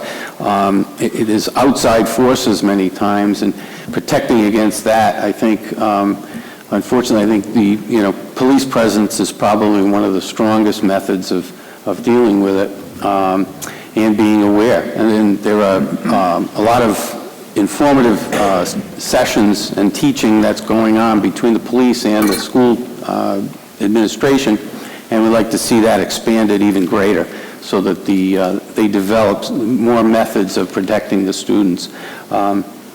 So anyway, that's the report. The committee, I would suggest that we continue and make it a permanent committee. I think that this is going to be an issue that lasts a long time, unfortunately, and having the school committee, the school department, the police, fire, administration, and the council all discussing these things together, I think it creates a much better atmosphere. So I thank Council President for allowing me to chair it, and I hope we can do some more work in the coming months. Thank you, Council Vice President. Before we move off this topic, this is a committee that we put together to review school safety buildings, because typically in the past, the council really had a very limited knowledge of what the school department and school committee did as far as their safety protocols. I think what we found coming out of it was that schools are very safe, but there is some needs for some things to upgrade our buildings, as the age of our buildings does require upgrades. We've asked the school department and school committee to go back and come back to us during the budget process this year, actually before the budget process this year, to look at those things to see if there's ways before the budget gets developed we can kind of pull those out, because they would be some of them would be capital expenses. The key is going to be collaboration with our school department, school committee, administration, and the Cranston City Council to continue this initiative going forward. I agree with Council Vice President. This is going to be a committee I'm going to keep as a standing committee. I probably will rotate some of the membership, taking myself off it, potentially adding Councilman Hopkins. Naturally, there's an election coming up in a couple weeks, so we'll see how that all shakes out. But the goal will be to continue this dialogue, to continue to look at ways to enhance safety protocols. To expound on what the Council Vice President was saying, there are safety protocols that are done in the school department that we now know. We are now informed councilmen. However, some of these things cannot be talked about outside of executive session, because they would let people who may have nefarious intentions know basically soft spots within the school department. So we will continue to work with them, work together, but I can't say the schools are very safe. That was the one thing that came out of those meetings and talking with the police, the fire, and everyone involved. Councilman Hopkins. Thank you, President. Just a note from my experiences for the audience. I felt very safe when I was working in the schools, and I've got a daughter and a wife that both still teach in the school systems, and I can assure you that the schools have done an excellent job in Cranston. We're probably ahead of the curve statewide when it comes to school security in terms of getting in and out of the buildings. I can tell each and every one of you in the audience tonight, you were on TV as you entered this campus tonight, and that's a 24/7 surveillance system. So there's nobody that's going to get into our buildings or sneak around the buildings. I think if they really want to, anybody can get to our students anywhere they want, but at this point in time, and I was at Cranston East earlier last week, and every single lock in the building has been changed since the last time that we talked about this. And I think they're ahead of the curve, and the school department's doing a great job in keeping our kids safe. And we need to reassure our public that our kids are safe, and they're doing a good job with it. Councilman Stichels. Just a question. Was there any discussion about banning concealed weapons in schools or supporting a state ban on military-style assault weapons or high-capacity magazines? And if there was, what was the conclusion about those measures? There's a state law that prohibits any type of gun or weapon on school grounds. The only exception is law enforcement and concealed carry permit holders. And the police chief was here, and Major Padalano as well. There really was not a big concern over concealed carry permit holders. First of all, there's probably 4,000 or so in the whole state. It represents a small segment of the population. Number two, they were all vetted. So they really weren't concerned with concealed carry permit holders. Obviously, they'd rather see the police be the only people with weapons. And quite frankly, I don't think there's there was no interest amongst teachers and administrators to carry a gun anyway. There's so little, I mean, it's really not an issue that we have to deal with, I don't think, at this point in time. But in terms of, certainly, well, students are not allowed to have weapons anyway. Guns are illegal. The only people that can have them are people who have a permit and are known by the police. So I think the issue is not really, the risk is not that all of a sudden everyone's going to be carrying a gun on campus, because they're not eligible for it, quite frankly. So there is a ban, that's been in effect, with that exception for years. So it's already been state law. I know the governor tried to, increase that ban, but it may have been aimed at concealed carry permit holders. But I don't really see that. They didn't see that as a big issue. The police department, who certainly would be the most knowledgeable on that issue, we decided that metal detectors were not a very viable method at all, which they actually can cause greater harm, because now you're lining people up outside of a building, and you'd never get them through. You can't. How many people can we hire to run metal detectors? You'd need more police than students. So we did look at that, but quite frankly, the school administration and none of the officials were really concerned about legal weapons being around. I think they're more concerned with, obviously, with troubled people trying to break in and come in with weapons, which will probably not be legal weapons to begin with.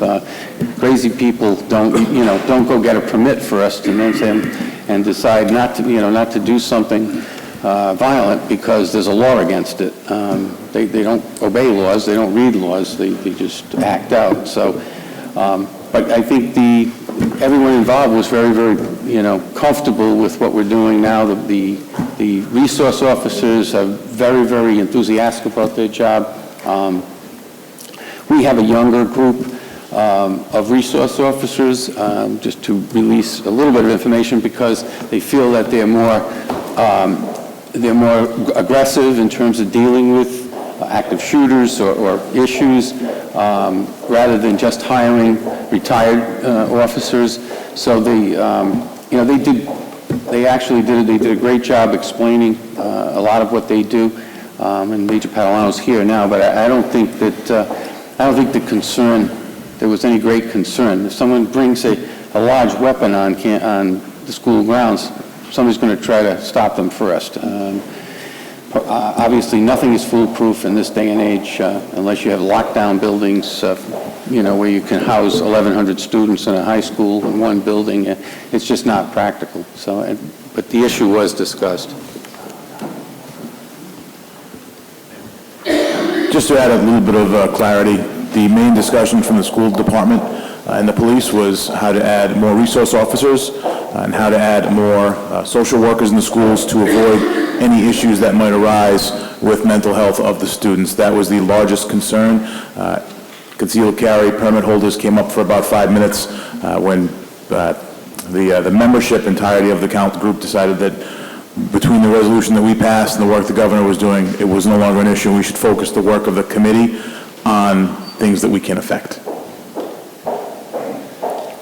Councilman Lanning. Concerning concealed weapons, there are approximately 4,000 concealed weapon carry permits in Rhode Island, and there's 300 to 400 in Cranston. Maybe Major Padalano can answer the question for me. Everybody who takes the test for concealed weapons, before they get the permit, does he take a psychological test also, psychiatric test, or just how to handle a weapon test? Could somebody answer that question? So we can't deny anyone. There's case law that's just recently been ruled on in Bristol where if they apply for a gun permit, that doesn't matter who it is, all they have to do is show a need. And once they show that need in a written letter to the chief of police, he has to grant that unless there is a psychological issue, which is only determined by their BCI check. So if they have been placed in a certified psychiatric ward, then in fact he or she could be denied. But short of that, no, they would be given their gun permit and it would be issued to them. In other words, somebody with psychological problems who passes a BCI check can get a permit to carry a concealed weapon. Someone who hasn't been treated for it? Somebody has been treated for it, but who hasn't. In other words, a lot of people with psychological problems... We know that, right, so they would get it because we wouldn't know it. Right. So out of the 300 to 400 people who live in this city with those permits, you can't certify that all of them are psychologically sound. No, we can't with certainty, but we've never taken one back yet that I know of that we've issued. No. All right. Well, that's the reason for my question. I'm saying, in an abundance of caution, wouldn't it make more sense to keep everybody with a concealed weapon off of school grounds than having them on school grounds? Councilman Ray, I let this go for a bit to have your questions answered. That's really not germane to the discussion of the school safety program. We did discuss how the council did pass a resolution to ban concealed carry permits in schools, as the governor did also pass a executive order banning them, so they're essentially banned. This is about school safety, so if technically it is against the law to currently carry a firearm in schools. So your germane and my germane are different. Thank you. Any further discussion on this matter? Thank you, Council Vice President. I'd like to also thank Superintendent Janine Natamasi, Committee Chairwoman Janice Ruggieri, Trent Colford, the councilman from Ward 4 who was on the committee, myself, I was on the committee, the Chief of Police, a member of the Mayor's Administration, Carlos Lopez, and the Chief of the Fire Department. We were all members of the commission. We had a lot of guest speakers come in and out, teachers, students, police, school resource officers. It's a good collaborative effort, and I look forward to continuing it going forward. That's all I have, Council President. Thank you. Councilman Paplaskas. Thank you, Mr. Council President. Just point of information, we do have a special safety services meeting tonight scheduled for 8:30, so I don't know if you'd like to recess, we can have the special safety services and come back to this, or if you want to keep going. Mr. Miaka, how long is your presentation? As long as you want. And how quickly can you do it? I can make it short. Okay. I'd like, Mr. Miaka's been waiting patiently, I'd like to actually have him give his presentation, because other than that, it's just our business, and if people would like to stay and see our business, they're more than welcome, but Mr. Miaka's been patiently waiting. So if no one has any objection, we'll hear from the Cranston Historical Cemetery Commission, and then we will adjourn and go to Safety Services. No objection? Thank you. Mr. Miaka. Thank you, Council President, and it's a pleasure to see all of you again. As you all know, Mary, my wife Mary, and I live at 1351 Cranston Street, Cranston, which is the Governor Sprague Mansion, and it is an honor to be here to talk to you, and it's an honor to live there as well.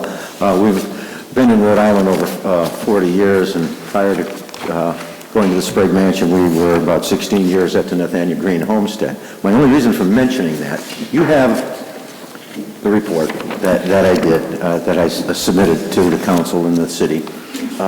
Before I get into that, I'd like to introduce Walter Slocum, who is the vice chair of the commission, and Catherine Mills, who is not only our recording secretary, but she's our corresponding secretary, and that's kind of an important point. And then, of course, my wife Mary is an alternate. One of the men who's not here, Jim Hall, we've kind of worked out an arrangement on the commission where we've already talked with Director Strom about how to manage funds that might at some point come our way with whatever procedure is necessary. But from time to time it is necessary. I'd like to just say this, that your cemeteries are about 20% of a total picture of your history, which is incredibly important to everyone. You have important historic sites where historic things have taken place. You have historic buildings where very important things have taken place that have brought us to where we are today. And you have historic monuments that honor what has happened in the past, what Cranston citizens have done, Rhode Islanders have done. And then you have your historic cemeteries, which is why I'm here. Historic cemeteries are an important component of that. And you have a group of very dedicated people that are doing their utmost to serve you, serve the people, and serve them, our predecessors. I can quote a lot of historians, great historians. David McCullough, I sat with him for several hours discussing history and what it means to people, the importance of it, applied history, not regurgitated history. Cemeteries are icons of that. And so what we've done is we've gone into several cemeteries, it's all right here in the report, and we've done a lot of work assessing. That's what Walter did. He's our expert at assessing the conditions of cemeteries. Jim, who is, I told you, is going to be working on our finances, he is our top historian. Pat is our communications person, and Mary kind of keeps me in line. She keeps me together. You have a good team, and that's the thing. It's sort of a matrix management thing. It's a team of people trying to do the best they can for the people of Cranston. And I say it that way because when I became the chairman, Colin Parkhurst, who gave the last report, unfortunately he's not here tonight, he wanted to be here. I wanted to see a smooth transition. The reason why Colin stepped down, and he's not doing this report, and I am, is because he moved out of Cranston, and according to the ordinance, you have to be a Cranston citizen to serve on the commission, and certainly you have to be a commissioner to be the chairman of the commission, so that's why he stepped down and I got elected to the position. It's not something I campaign for, but it means a lot to me just as much as it means to everybody else on your commission. And we've done a lot of work. One of the things that I want to draw to your attention, we go to a lot of cemeteries, we clean them up. I cannot tell you, if you look in the report, Mary suggested, and I thought it was a brilliant suggestion, there's a picture of Arnold. If you've done any research at all on genealogy or the history of Cranston, Arnold's vital records are just incredible to that kind of research. There's a picture of him, the turn of the last century, while he's out looking at a Cranston cemetery, which looks like a jungle that all your commissioners and I have been like Humphrey Bogart and the African Queen, hacking our way through jungles just to get to the cemetery stones to see what's there. And then we do repair work, we do cleanup, we do historical analysis, we do as much as we can on these cemeteries for the city. In the course of that process, we discovered right across from Roger Williams Park on Park Avenue, and it's not far from the entrance, a Sheldon family cemetery, which we call cemetery, or CR for Cranston, 039. It's registered in the state registry of cemeteries all over Rhode Island. This cemetery intrigued me because I've been doing genealogy work, and it's a Sheldon family cemetery, and turns out after 40 years living here, I find out I truly am a Rhode Islander. Moved here born and raised in Michigan, but I've got a lot of ancestors, a ton of ancestors here in Rhode Island, so I'm, really excited about that. And this cemetery kind of resonated, to me, and then so I was talking with Ron Barnes, who was the colonel of the Patuxent Rangers, and we went in there and we looked at the cemetery, and it turns out that there's a Colonel James Arnold who's buried there, one of the original commanders of the Patuxent Rangers during the Revolution. There's Captain Captain Philip Sheldon, who served in the Colonial Wars and the Revolution. And there's James Arnold, who was a captain, served in the Patuxent Rangers. And then we discovered Captain Jonathan Pitcher. Now, to a lot of people, that name may not resonate until I tell you this.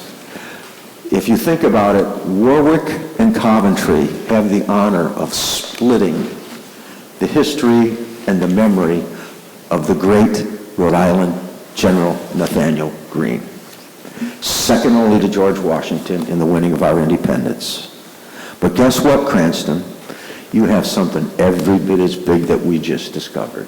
Captain Jonathan Pitcher was among the very first, I think it was a group of only about 8 officers at the time, that was commissioned by the Continental Congress to become the founding fathers of the United States Navy. And he's buried right here in Cranston in the Sheldon Cemetery, right across from, the icon of Roger Williams. I mean, it doesn't get any better than that, people. And Captain Jonathan Pitcher was the first commander of the USS Providence during the Revolution. He was among the first officers to serve in the USS Constitution right after it was commissioned, the oldest ship in our Navy. So we have informed the Secretary of the Navy, the ship's complement of the USS Constitution up in Boston. We have informed the Newport Naval War College, and we have informed Annapolis Academy, for Naval Academy. And what Ron and I discussed and what we're announcing is that we'd like for the next coming Rhode Island Independence Day, which is normally May 4th, but we're going to do it on May 5th because there's so much going on. We're going to have a ceremony there, and I would love to see everyone there. Of course, it's the mayor's city. We're going to ask him to speak. I'd like to get some proclamations. And we're going to ask people from the Constitution, the War College, and Annapolis to come and say a few words. Maybe someone from Washington, because this guy is huge. This guy is huge. We've ordered, his stone, original stone, was totally destroyed by vandals years ago, and so we've ordered a federal veteran stone to mark his grave, and we've been working a lot. I'd like to, thanking our people here, but some of the people, we've got the bricklayers and craftsmen of Local 3, and anchor contractors, cement and concrete people, Sherwin-Williams Paint. All these people have donated their resources, their time, and to help fix up this cemetery for you. That's what this is all about. I would love you to give as much recognition and everything to these people and the people that I've mentioned. Jan Reno had to step down from the commission, so we now have 2 openings on the commission, and at some point I'll be talking about that. And her friend, Mike Klitzner, he was, these people come and just donate their time, and they work hard. We've had people going into the hospital because they've gotten poison ivy because these places are so overgrown, full of ticks. You know, all this stuff, and they do it again, and they keep doing it, and they keep doing it, because it is so important. It defines who we are as people of Cranston, as Rhode Islanders. And so I would hope that the city would pay good attention to this ceremony coming up. One of the things that talking about the money and things like that, you guys have a tough job. I do not envy you the job trying to set out budgets and things like that. But I can tell you the people spend money out of their own pocket. A lot of times it never gets turned in, and Director Strom knows that. We met with him. And, you know, it would be nice if we could set some sort of a tone.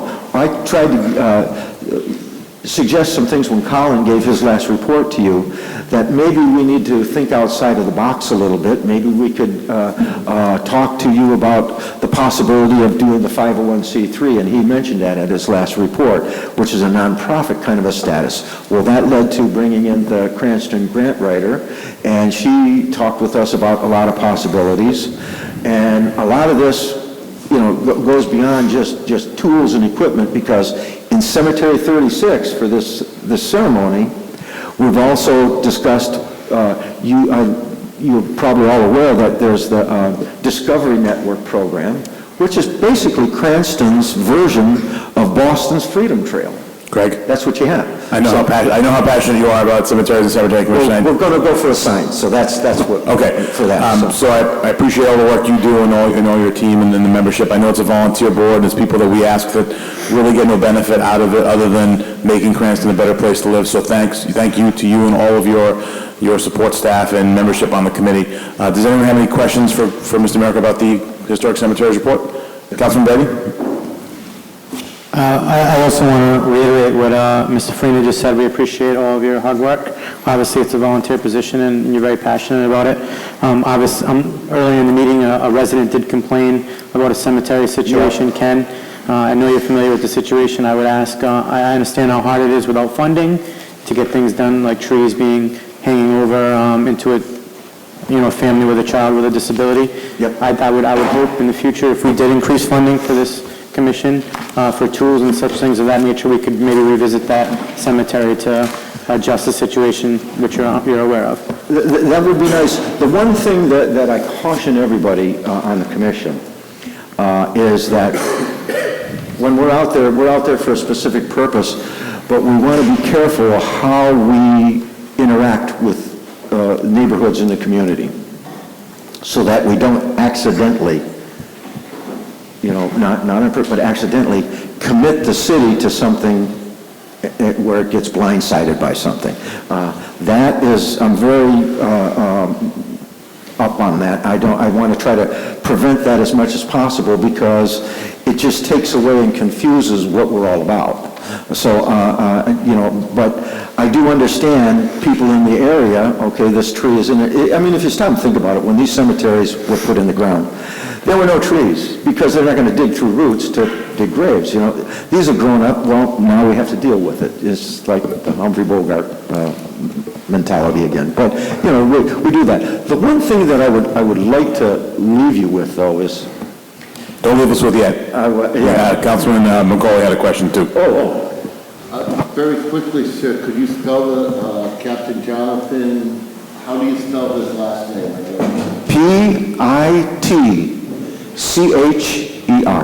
Pitcher. Pitcher. Right. Thank you. And if you could do us a favor, get the date to the clerk, because I want to have proclamations and things drawn up in advance. Thank you. The one, I know you're all busy, I don't want to take up too much of your time, but I'd just like you to think about it this way, and then you'll understand, I think, really who we are and what we do.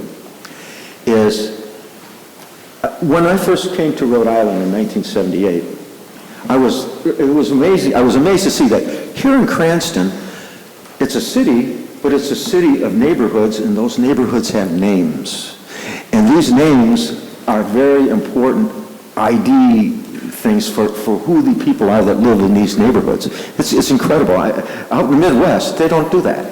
And so I did a lot of thinking about that. But at the end of the day, if you think about it, your historic cemeteries are also neighborhoods, sort of final neighborhoods that all of us are going to move to at some point, okay?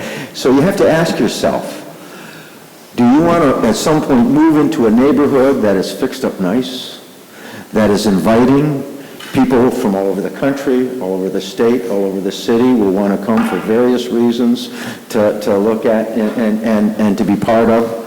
Or do you want your permanent neighborhoods to be ghettos that no one will ever want to visit because they're too dangerous, they're not good places? That is really your decision as the leaders of our community.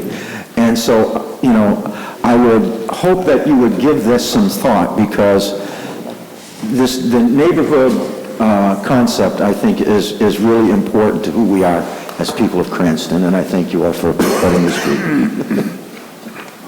Thank you. And with that, I'm going to actually make a motion to go to recess of the council meeting so we can open a safety services meeting within the body of this council meeting. All in favor of going to recess? Aye. Aye. Any opposed? Seeing none, we are recess. All right, if all the council members could please take their seats, I'm about to call the council meeting back to order. Let's do it.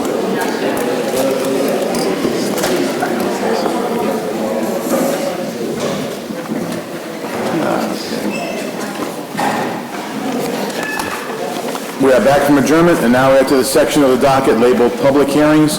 This is the section of the docket where a member can speak on any matter they so deem fit.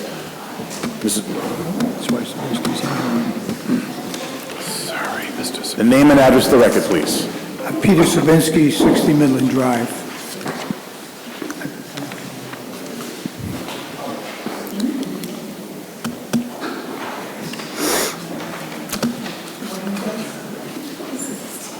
I'd like to preface my remarks. Chris needs he's first by counting saying steps today. I am now and always have been a supporter of the police. I'm a lifetime member of the Rhode Island State Police Associates, so I've always supported the police. But I'm here to speak about the illegal operation of the City of Cranston's police shooting range on Phoenix Avenue, and it is illegal. The range is illegal because the police department never received legal approval by the city council or by a zoning board to allow operations at this site, which is Zone S open spaces.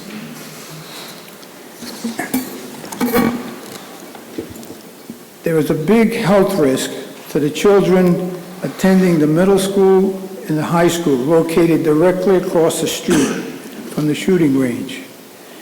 There's a tremendous amount of lead put into the atmosphere. I lost my place.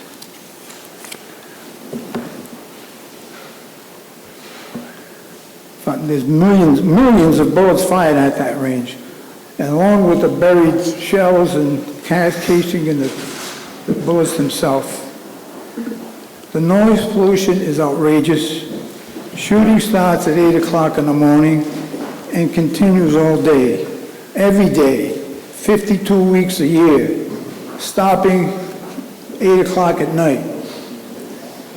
This denies us, the residents, the peace and quiet we are promised by the city ordinance. The range, which exacerbates the problems, really does. The range is rented out to numerous police departments and police academies that do not have their own range. And it's estimated the daily rental charge is somewhere around $500 a day, over $100,000 a year if you did the math. Where does the money go? I couldn't find it itemized in the city budget. If they had this amount of income, the rentals could be used to fund a bond to have an indoor facility. That is the only thing that's going to work. I know that some of the city officials and some of the police have said they were going to put up these barrier panels, but that hasn't been done because the company that was going to do that wouldn't guarantee them that it'll abate the noise, and it won't. I've researched in other places in the country. It doesn't work. It sounds like Vietnam there, and it's terrible. And I urge the council to look into this and do something about it so that we can enjoy the peace and quiet that we deserve as residents and taxpayers. Thank you so much. Thank you, sir. Have a good evening. Any other member of the public to speak on anything? There being none, that section of the meeting is now closed.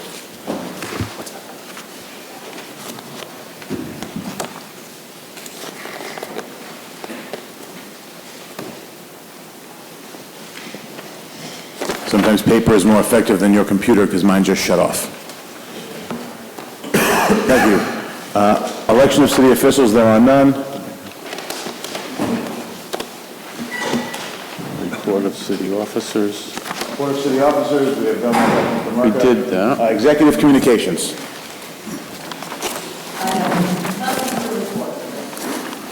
Excellent, thank you.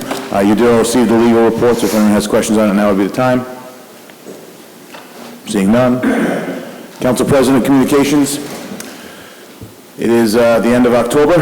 This will be the 23rd month into my 22nd, it was the first time. 22nd month into my council presidency. It has been a good council presidency. I've worked very hard to make sure the needs of Cranston residents have been met. I will continue to do that for the remainder of my term. With that, there is an election coming up. I've said this a few times before. I wish a good experience to every member of this body seeking re-election. Councilman Laney and Councilman Arquette will not be seeking re-election, so I thank them for their service. Councilman Paplowskis and Councilman McCauley have already won their elections, as they did not have opponents. So to you gentlemen, I wish you the best 2 years imaginable because you're the only two in the room that I can say that to and not be slandering any opponent or non-opponent. So thank you everyone for the last 22 months. Not everything was smooth. But I think we've done everything in the best interest of the people. Moving on, and happy Halloween. Moving on to council member communications. Councilman Stikos, you are up first. Well, I wanted an update on the yard work code violations, and I was promised at the last meeting a report on fines, which I haven't received. Yeah, I apologize for that, and I will get you that this week through the clerk, if that's okay.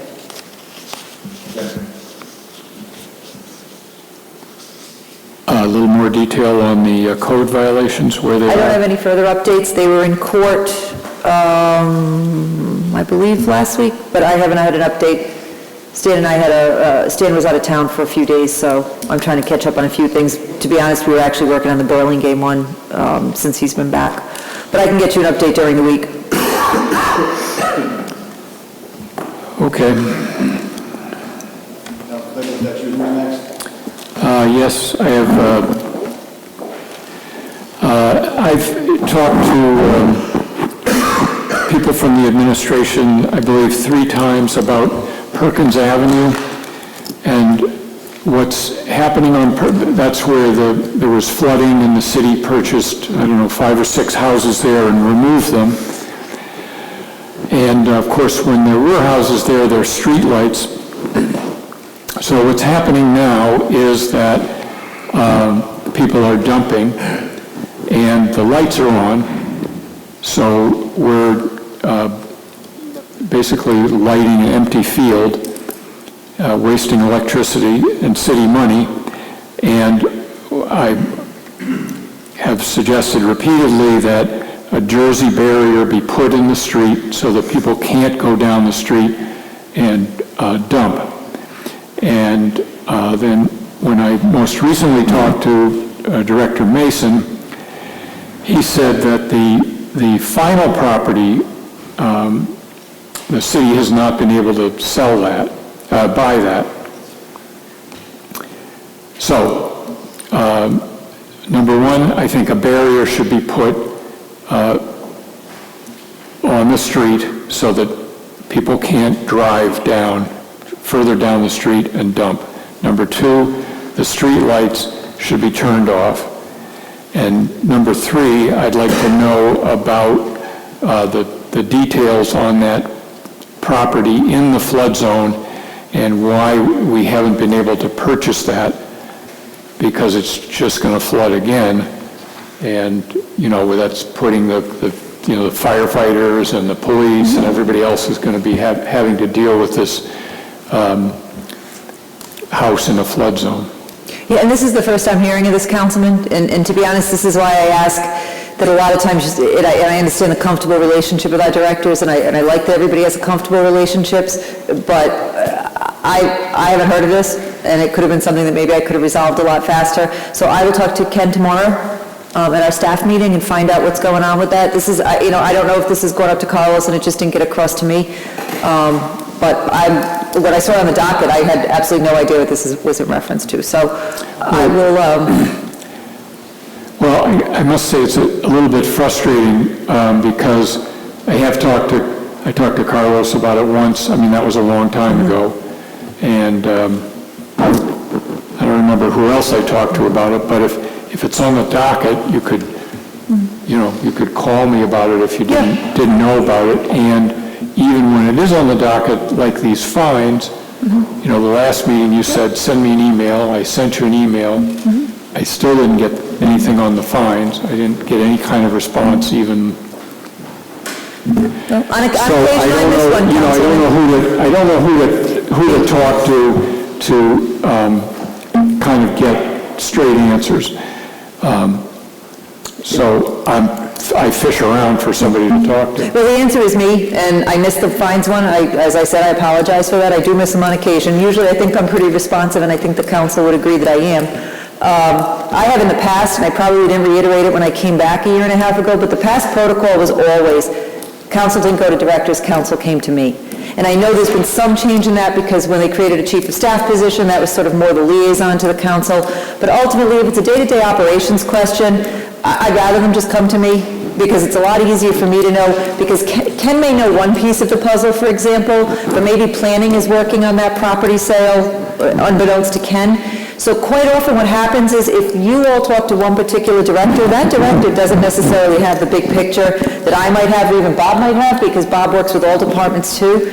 So that's why I asked that I'd rather everything just come to me, and that's why I'll say to you, toss me an email. Now on the fines, to be honest, it totally went off my radar. I've been following the court cases as best as I can. The fine question, frankly, I forgot, and that does happen occasion. Councilman Stichels, I could mention that one piece of property that you were mentioning earlier. I know we've acquired, I think it was 4 or 5, and the process has been, because we get reimbursed by the state, I believe it's about 75%. I don't know the exact percentage. It used to be sent down to me by planning director, Lapola, and what we've tried to do is so we don't have money outstanding waiting for the state to reimburse us. My suggestion, and what we've been doing, is doing one house at a time. And I think we're waiting on a payment of, say, house number 4 or 5, and once we receive that, we will then go forward for this other piece of property.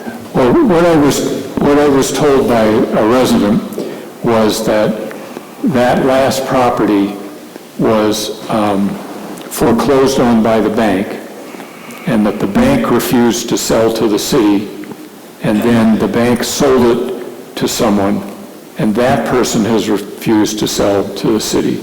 So I guess one of my questions is, I mean, how does that work? Do they have the right to refuse that? Are we then on the hook the next time it floods because they don't want to sell to us? Mm-hmm. Is this a case where we should be using eminent domain because that's a dangerous place to have a house? These are the kinds of issues that I think we need to look into. I don't know the answers, but... No, those are fair questions, and I would say that we are always cautious in exercising eminent domain. That is something we are extremely reticent to do. However, if there's a public safety issue, that would then be a consideration. But it's a delicate matter to do. The other thing is, and this has gone on historically since I was here back in the 2005 floods, we do not have to pay for flood damage as a city, and when we had the old Insurance Risk Commission, we used to battle about that because some people wanted the city to pay flood damage. We don't pay to fix basements, and there had been actually an ongoing battle on that. So if they own it and it floods, there's no liability to the city as far as I'm concerned. The challenge for the city is that we have to send first responders in, as you pointed out, if there's an issue. So I think before we would consider an eminent domain, we would have to talk to our first responders and say if they think there's a safety issue involved in this. And if there's a safety issue or a major risk or a major financial risk to the city, then we could look at it. But I think as an administration, and I would presume as a council, we would want to engage in that very carefully. But I'm not saying it's off the table, I just think we'd have to look at that very closely. Well, I agree, but I just, I think even if the person can build their house in the flood zone and have it flooded again, the street should be closed off after that house, which is a fair distance, and then and the street lights should be shut off. Yeah, I'll take a look at that. I mean, I know when I brought this up originally, it was, I think, Bob made the comment about the buying them one at a time, and it was kind of, we want to finish the process and get them all done, and then we want to rip up the gas lines and do the whole thing all at once, which made sense at the time, but the flood was in 2010. This is in 2018. It's time for a different strategy, or we're going to be picking up a lot of trash, and we're... In the short term, I'll talk to the police department about turning the lights off. My only hesitation would be if we block it and it becomes a hangout for kids, because once you stop traffic, you actually encourage loitering sometimes. So I'm not opposed. I absolutely agree why are we putting lights on that we don't need, but I would want to confirm with the police department as well on that they're comfortable with that. But I think that one should be an easy answer I should be able to get. Okay, and I'm sorry to go back to the previous, the yard works discussion. I called Ken Ayers, who is the chief of the Division of Agriculture, about this freedom to farm issue. Mm-hmm. And what he said to me was that the Freedom to Farm Act covers things like stump grinding when they relate to an agricultural activity. So if I have a blueberry farm and I'm grinding up wood in order to put mulch on my blueberries, that's protected. But what's going on is that's not what's going on. These places, Northeast Tree, Yard Works, there's one on Natick Avenue now where they're mulching operations. They're not farms. And what he told me was that he had communicated that to both Mr. Wilson, who is one of the advocates on Yardworks, and to the city. So I'm somewhat confused why, when this issue comes up, you have cited the Freedom to Farm Act, because that, according to Mr. Ayers, is just... I don't know under what guise they're claiming they're doing that wood. Are they claiming they're doing that wood to use it toward growing their plants? I don't know, Councilman, and I'm not, again, I've talked about the fact that I'm going to be very cautious on a public discussion on this. Again, we continually cite them. It is not like we do not cite them routinely for everything we are confident we can do within the law. And maybe we're a little too cautious not to set the city up for a lawsuit. But I think if you asked Yardworks, they probably wouldn't have a very favorable opinion of the city right now either. So I'm a little frustrated because both sides aren't happy with me, and I'm doing the best I can for the people of the city, but that doesn't seem to be recognized. And I don't think Yardworks is thrilled that we're forcing them to build a building. I don't think they're thrilled at what they came with for plans we turned away. I'm not sure. It's getting a little bit tiresome that I'm not going to push to cross what we are not clear about on state law, and which you have an opinion on and my building official has an opinion on, when I have in fact taken it upon myself to have my building official cite them for any possible thing we can do. I mean, we simply are bordering on torturing these people. And I don't have a problem because they're not being good neighbors. They're being horrible neighbors. But the reality is, I'm not going to break the law, and I'm not going to have my building official do so, Councilman, and I'm not going to engage in a discussion where you and I are debating the legalities of something on something that might become a lawsuit against the city, not just from those neighbors, but if Yardworks decides to turn around and come after us, frankly. Have you talked with the Division of Agriculture? I personally have not spoken with them. I would suggest that you do that. I have to tell you, I've dealt with them in my own personal world, and their interpretation of the laws on agriculture for me are very interesting. So I would love to talk to them. Maybe I should. Because it's amazing to me that the state does not consider some things farming that are clearly farming, yet considers other things farming that are not. So I'm suspect that depending on who you talk to, you may get a different answer, and I don't know what the spirit of the legislation was. And it may be that that particular person is interpreting the spirit of the legislation one way, and lawyers are interpreting the spirit of it another. I'm not saying you're right or wrong, but what I am saying is I'm not going to debate the merits in a public forum where I run the risk of both sides suing the city. I'm not worried just about the neighbors suing us right now. We're pretty gung-ho on Yardworks, and I don't want to set the city up for that type of a lawsuit. Well, I would suggest if you're going to be making the decisions about this situation, that you research, you talk to the Division of Agriculture. Thank you. Councilman Brady? I appreciate your attentiveness. Obviously, as a new councilman, I've had a lot of questions through this process with Burlington. Your office has been tremendous, and I really appreciate you guys getting back to me in a timely manner. You providing an update earlier in the meeting that was very sufficient to the neighbors that came out and spoke, so I'm very appreciative of that. Thank you. Councilman McCauley. Thank you, Council President. I had a gentleman in the audience. I apologize. This isn't under council communications, but he came tonight and he brought something to my attention. Recently, we had representatives from the new mobile service station come before us. City Clerk Wall was nice enough to help me with this matter. Apparently, they've been running a 24-hour gas station on Reservoir. So when the gentleman came before us, I exchanged cards with him. So with the clerk's blessing, I'm going to contact this gentleman tomorrow and let him know that he is not to go after 1 o'clock. Councilman McCauley, though I respect your zealousness and zeal in this matter, I would prefer that we do it through the proper channels and have because it sounds like they're operating without a 24-hour license at a 24-hour capacity. I would like Attorney Rawson or a member of the legal department or the clerk or someone in business regulation to go there and let them know that. I love your zeal. I appreciate your fight for your constituents, my man, but I think we should probably send... And I appreciate your direction, and I take no offense to it, I appreciate that. Councilman, and I'll send an inspection to somebody else tomorrow.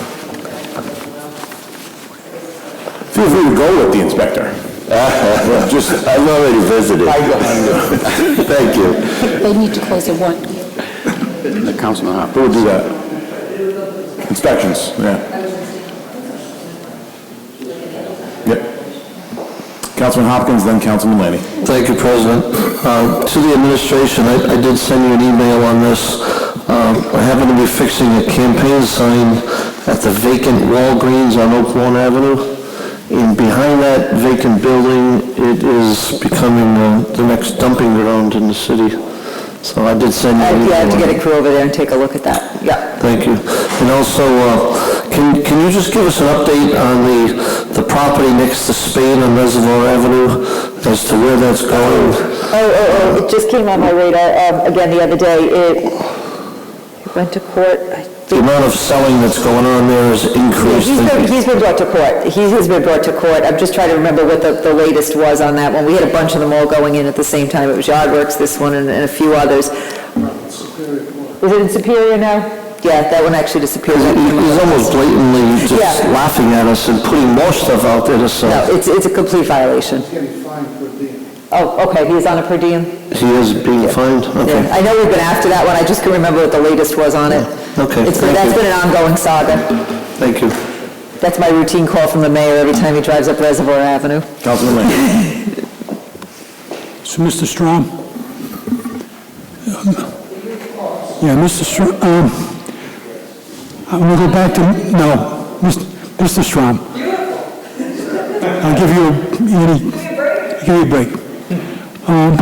We had $500,000 in legal fees concerning the Gilboa case. And I just added up on this latest one, another $40,000.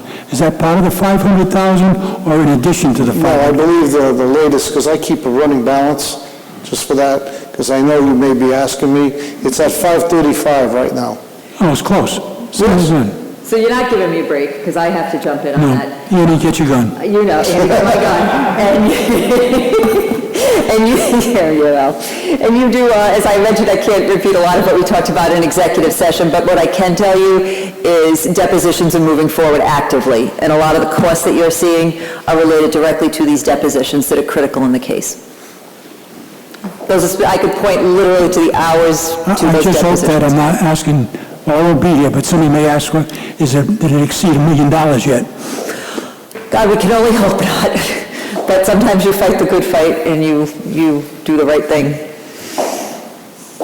Councilman, the legal bills incorporate the various number of attorneys. So it's not just the city, it's... Oh, no, I know it's not one attorney. No, it's representing a number of different clients. Which we're required to do. They're indemnified because they were acting in their capacity. Right. But it's probably one of the biggest legal bills that we have, if not the biggest. Yeah. Yep. It's very disheartening. Councilman Favecchio. Yeah, just quickly, just to follow up on Councilman Stichels, through the chair to the administration, do we know, is that last house on Perkins, is that in a dispute as far as the price that is being offered, or that's something that... That's a planning question. I had not heard that whole story. Yeah. Councilman Stichels is the first time hearing of that.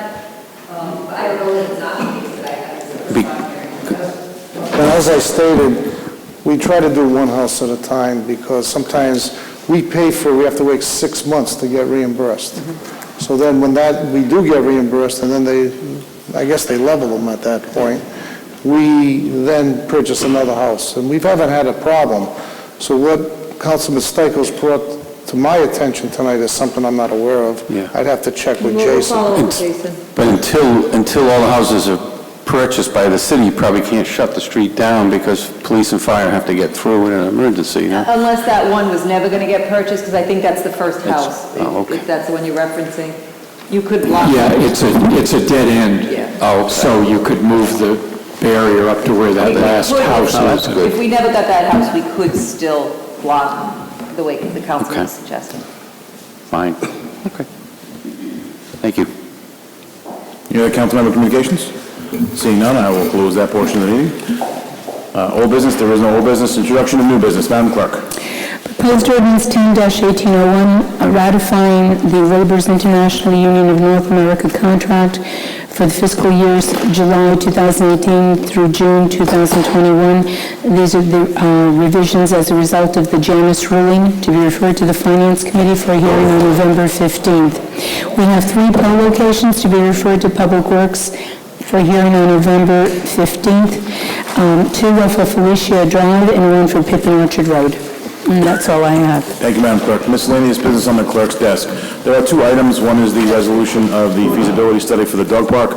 The other one is the mayor's veto of ordinance 8-18-02. The city charter recommends that we take action on this. However, I have a challenge, and I'm going to ask the attorney a question on this one. The way it's listed on the ordinance, it doesn't make the reader of the docket think we're going to take any action on it tonight based on its listing. I know we can, but under an abundance of caution, could we be potentially thought of as trying to violate open meetings law? Should it be continued to next month? How should we handle this as to not violate the charter and not violate open meetings laws? I think that there seems to be, lately I've noticed an oversensitivity to the open meetings process by the Attorney General, and I would have preferred this being listed further up the agenda. I think something on the clerk's desk gives the impression that it has to be removed from the desk to be considered. I'll leave it up to the council's discretion, but I wouldn't want an open meetings violation if someone were here who wanted to talk about overriding the veto, who didn't necessarily know it was going to be picked up tonight. So those are my thoughts. I would tend to err on the side of caution. These open meetings violations are hard even when you try to work around them, and I think to be a little cautious might be the prudent thing to do. Administration's fine with that. Councilman Paplaskas. Just a suggestion, and it doesn't matter to me, we can either probably do it if the council sees fit to list it separately, and then we're all here for committees, we're all going to be here on November 15th, or do it on the full council after, a month from now. That's actually a very good idea, Councilman. Potentially have a special override meeting on the night of the 15th, since we're all going to be here. Would anyone object to that? Does that make more sense to do it at the... Continue to a date certain. Councilman Stichels. That's okay with me, but don't you have to take a veto override vote within a certain number of days under the charter after the veto? No. No? It just says we shall act on it tonight? The mayor has to veto it within 48 hours, and his message has to be published within a certain amount of time, but there's no restriction on our veto.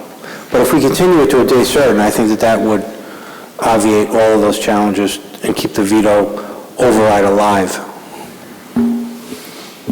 So I'll entertain a motion to continue it to a date certain, which would be November 15th, the night of the full council meetings. So moved. I have a motion and a second, and a discussion. Seeing none, clerk, please take the roll. Councilman Lee? Yes. Councilman Hopkins? Yes. Councilman Stichels? Yes. Councilman Lloyd? Yes. Councilman McDowell? Councilman Brady? Yes. Yes. Yes. With that, the council's next regular meeting... I apologize. I'll entertain a motion to... Wait, we got to send new business to committees. I'll entertain a motion to send all the business referred by the clerk to the proper committee. So moved. And motion and a second and a discussion. Seeing none, clerk, please take the roll. Yes. Yes.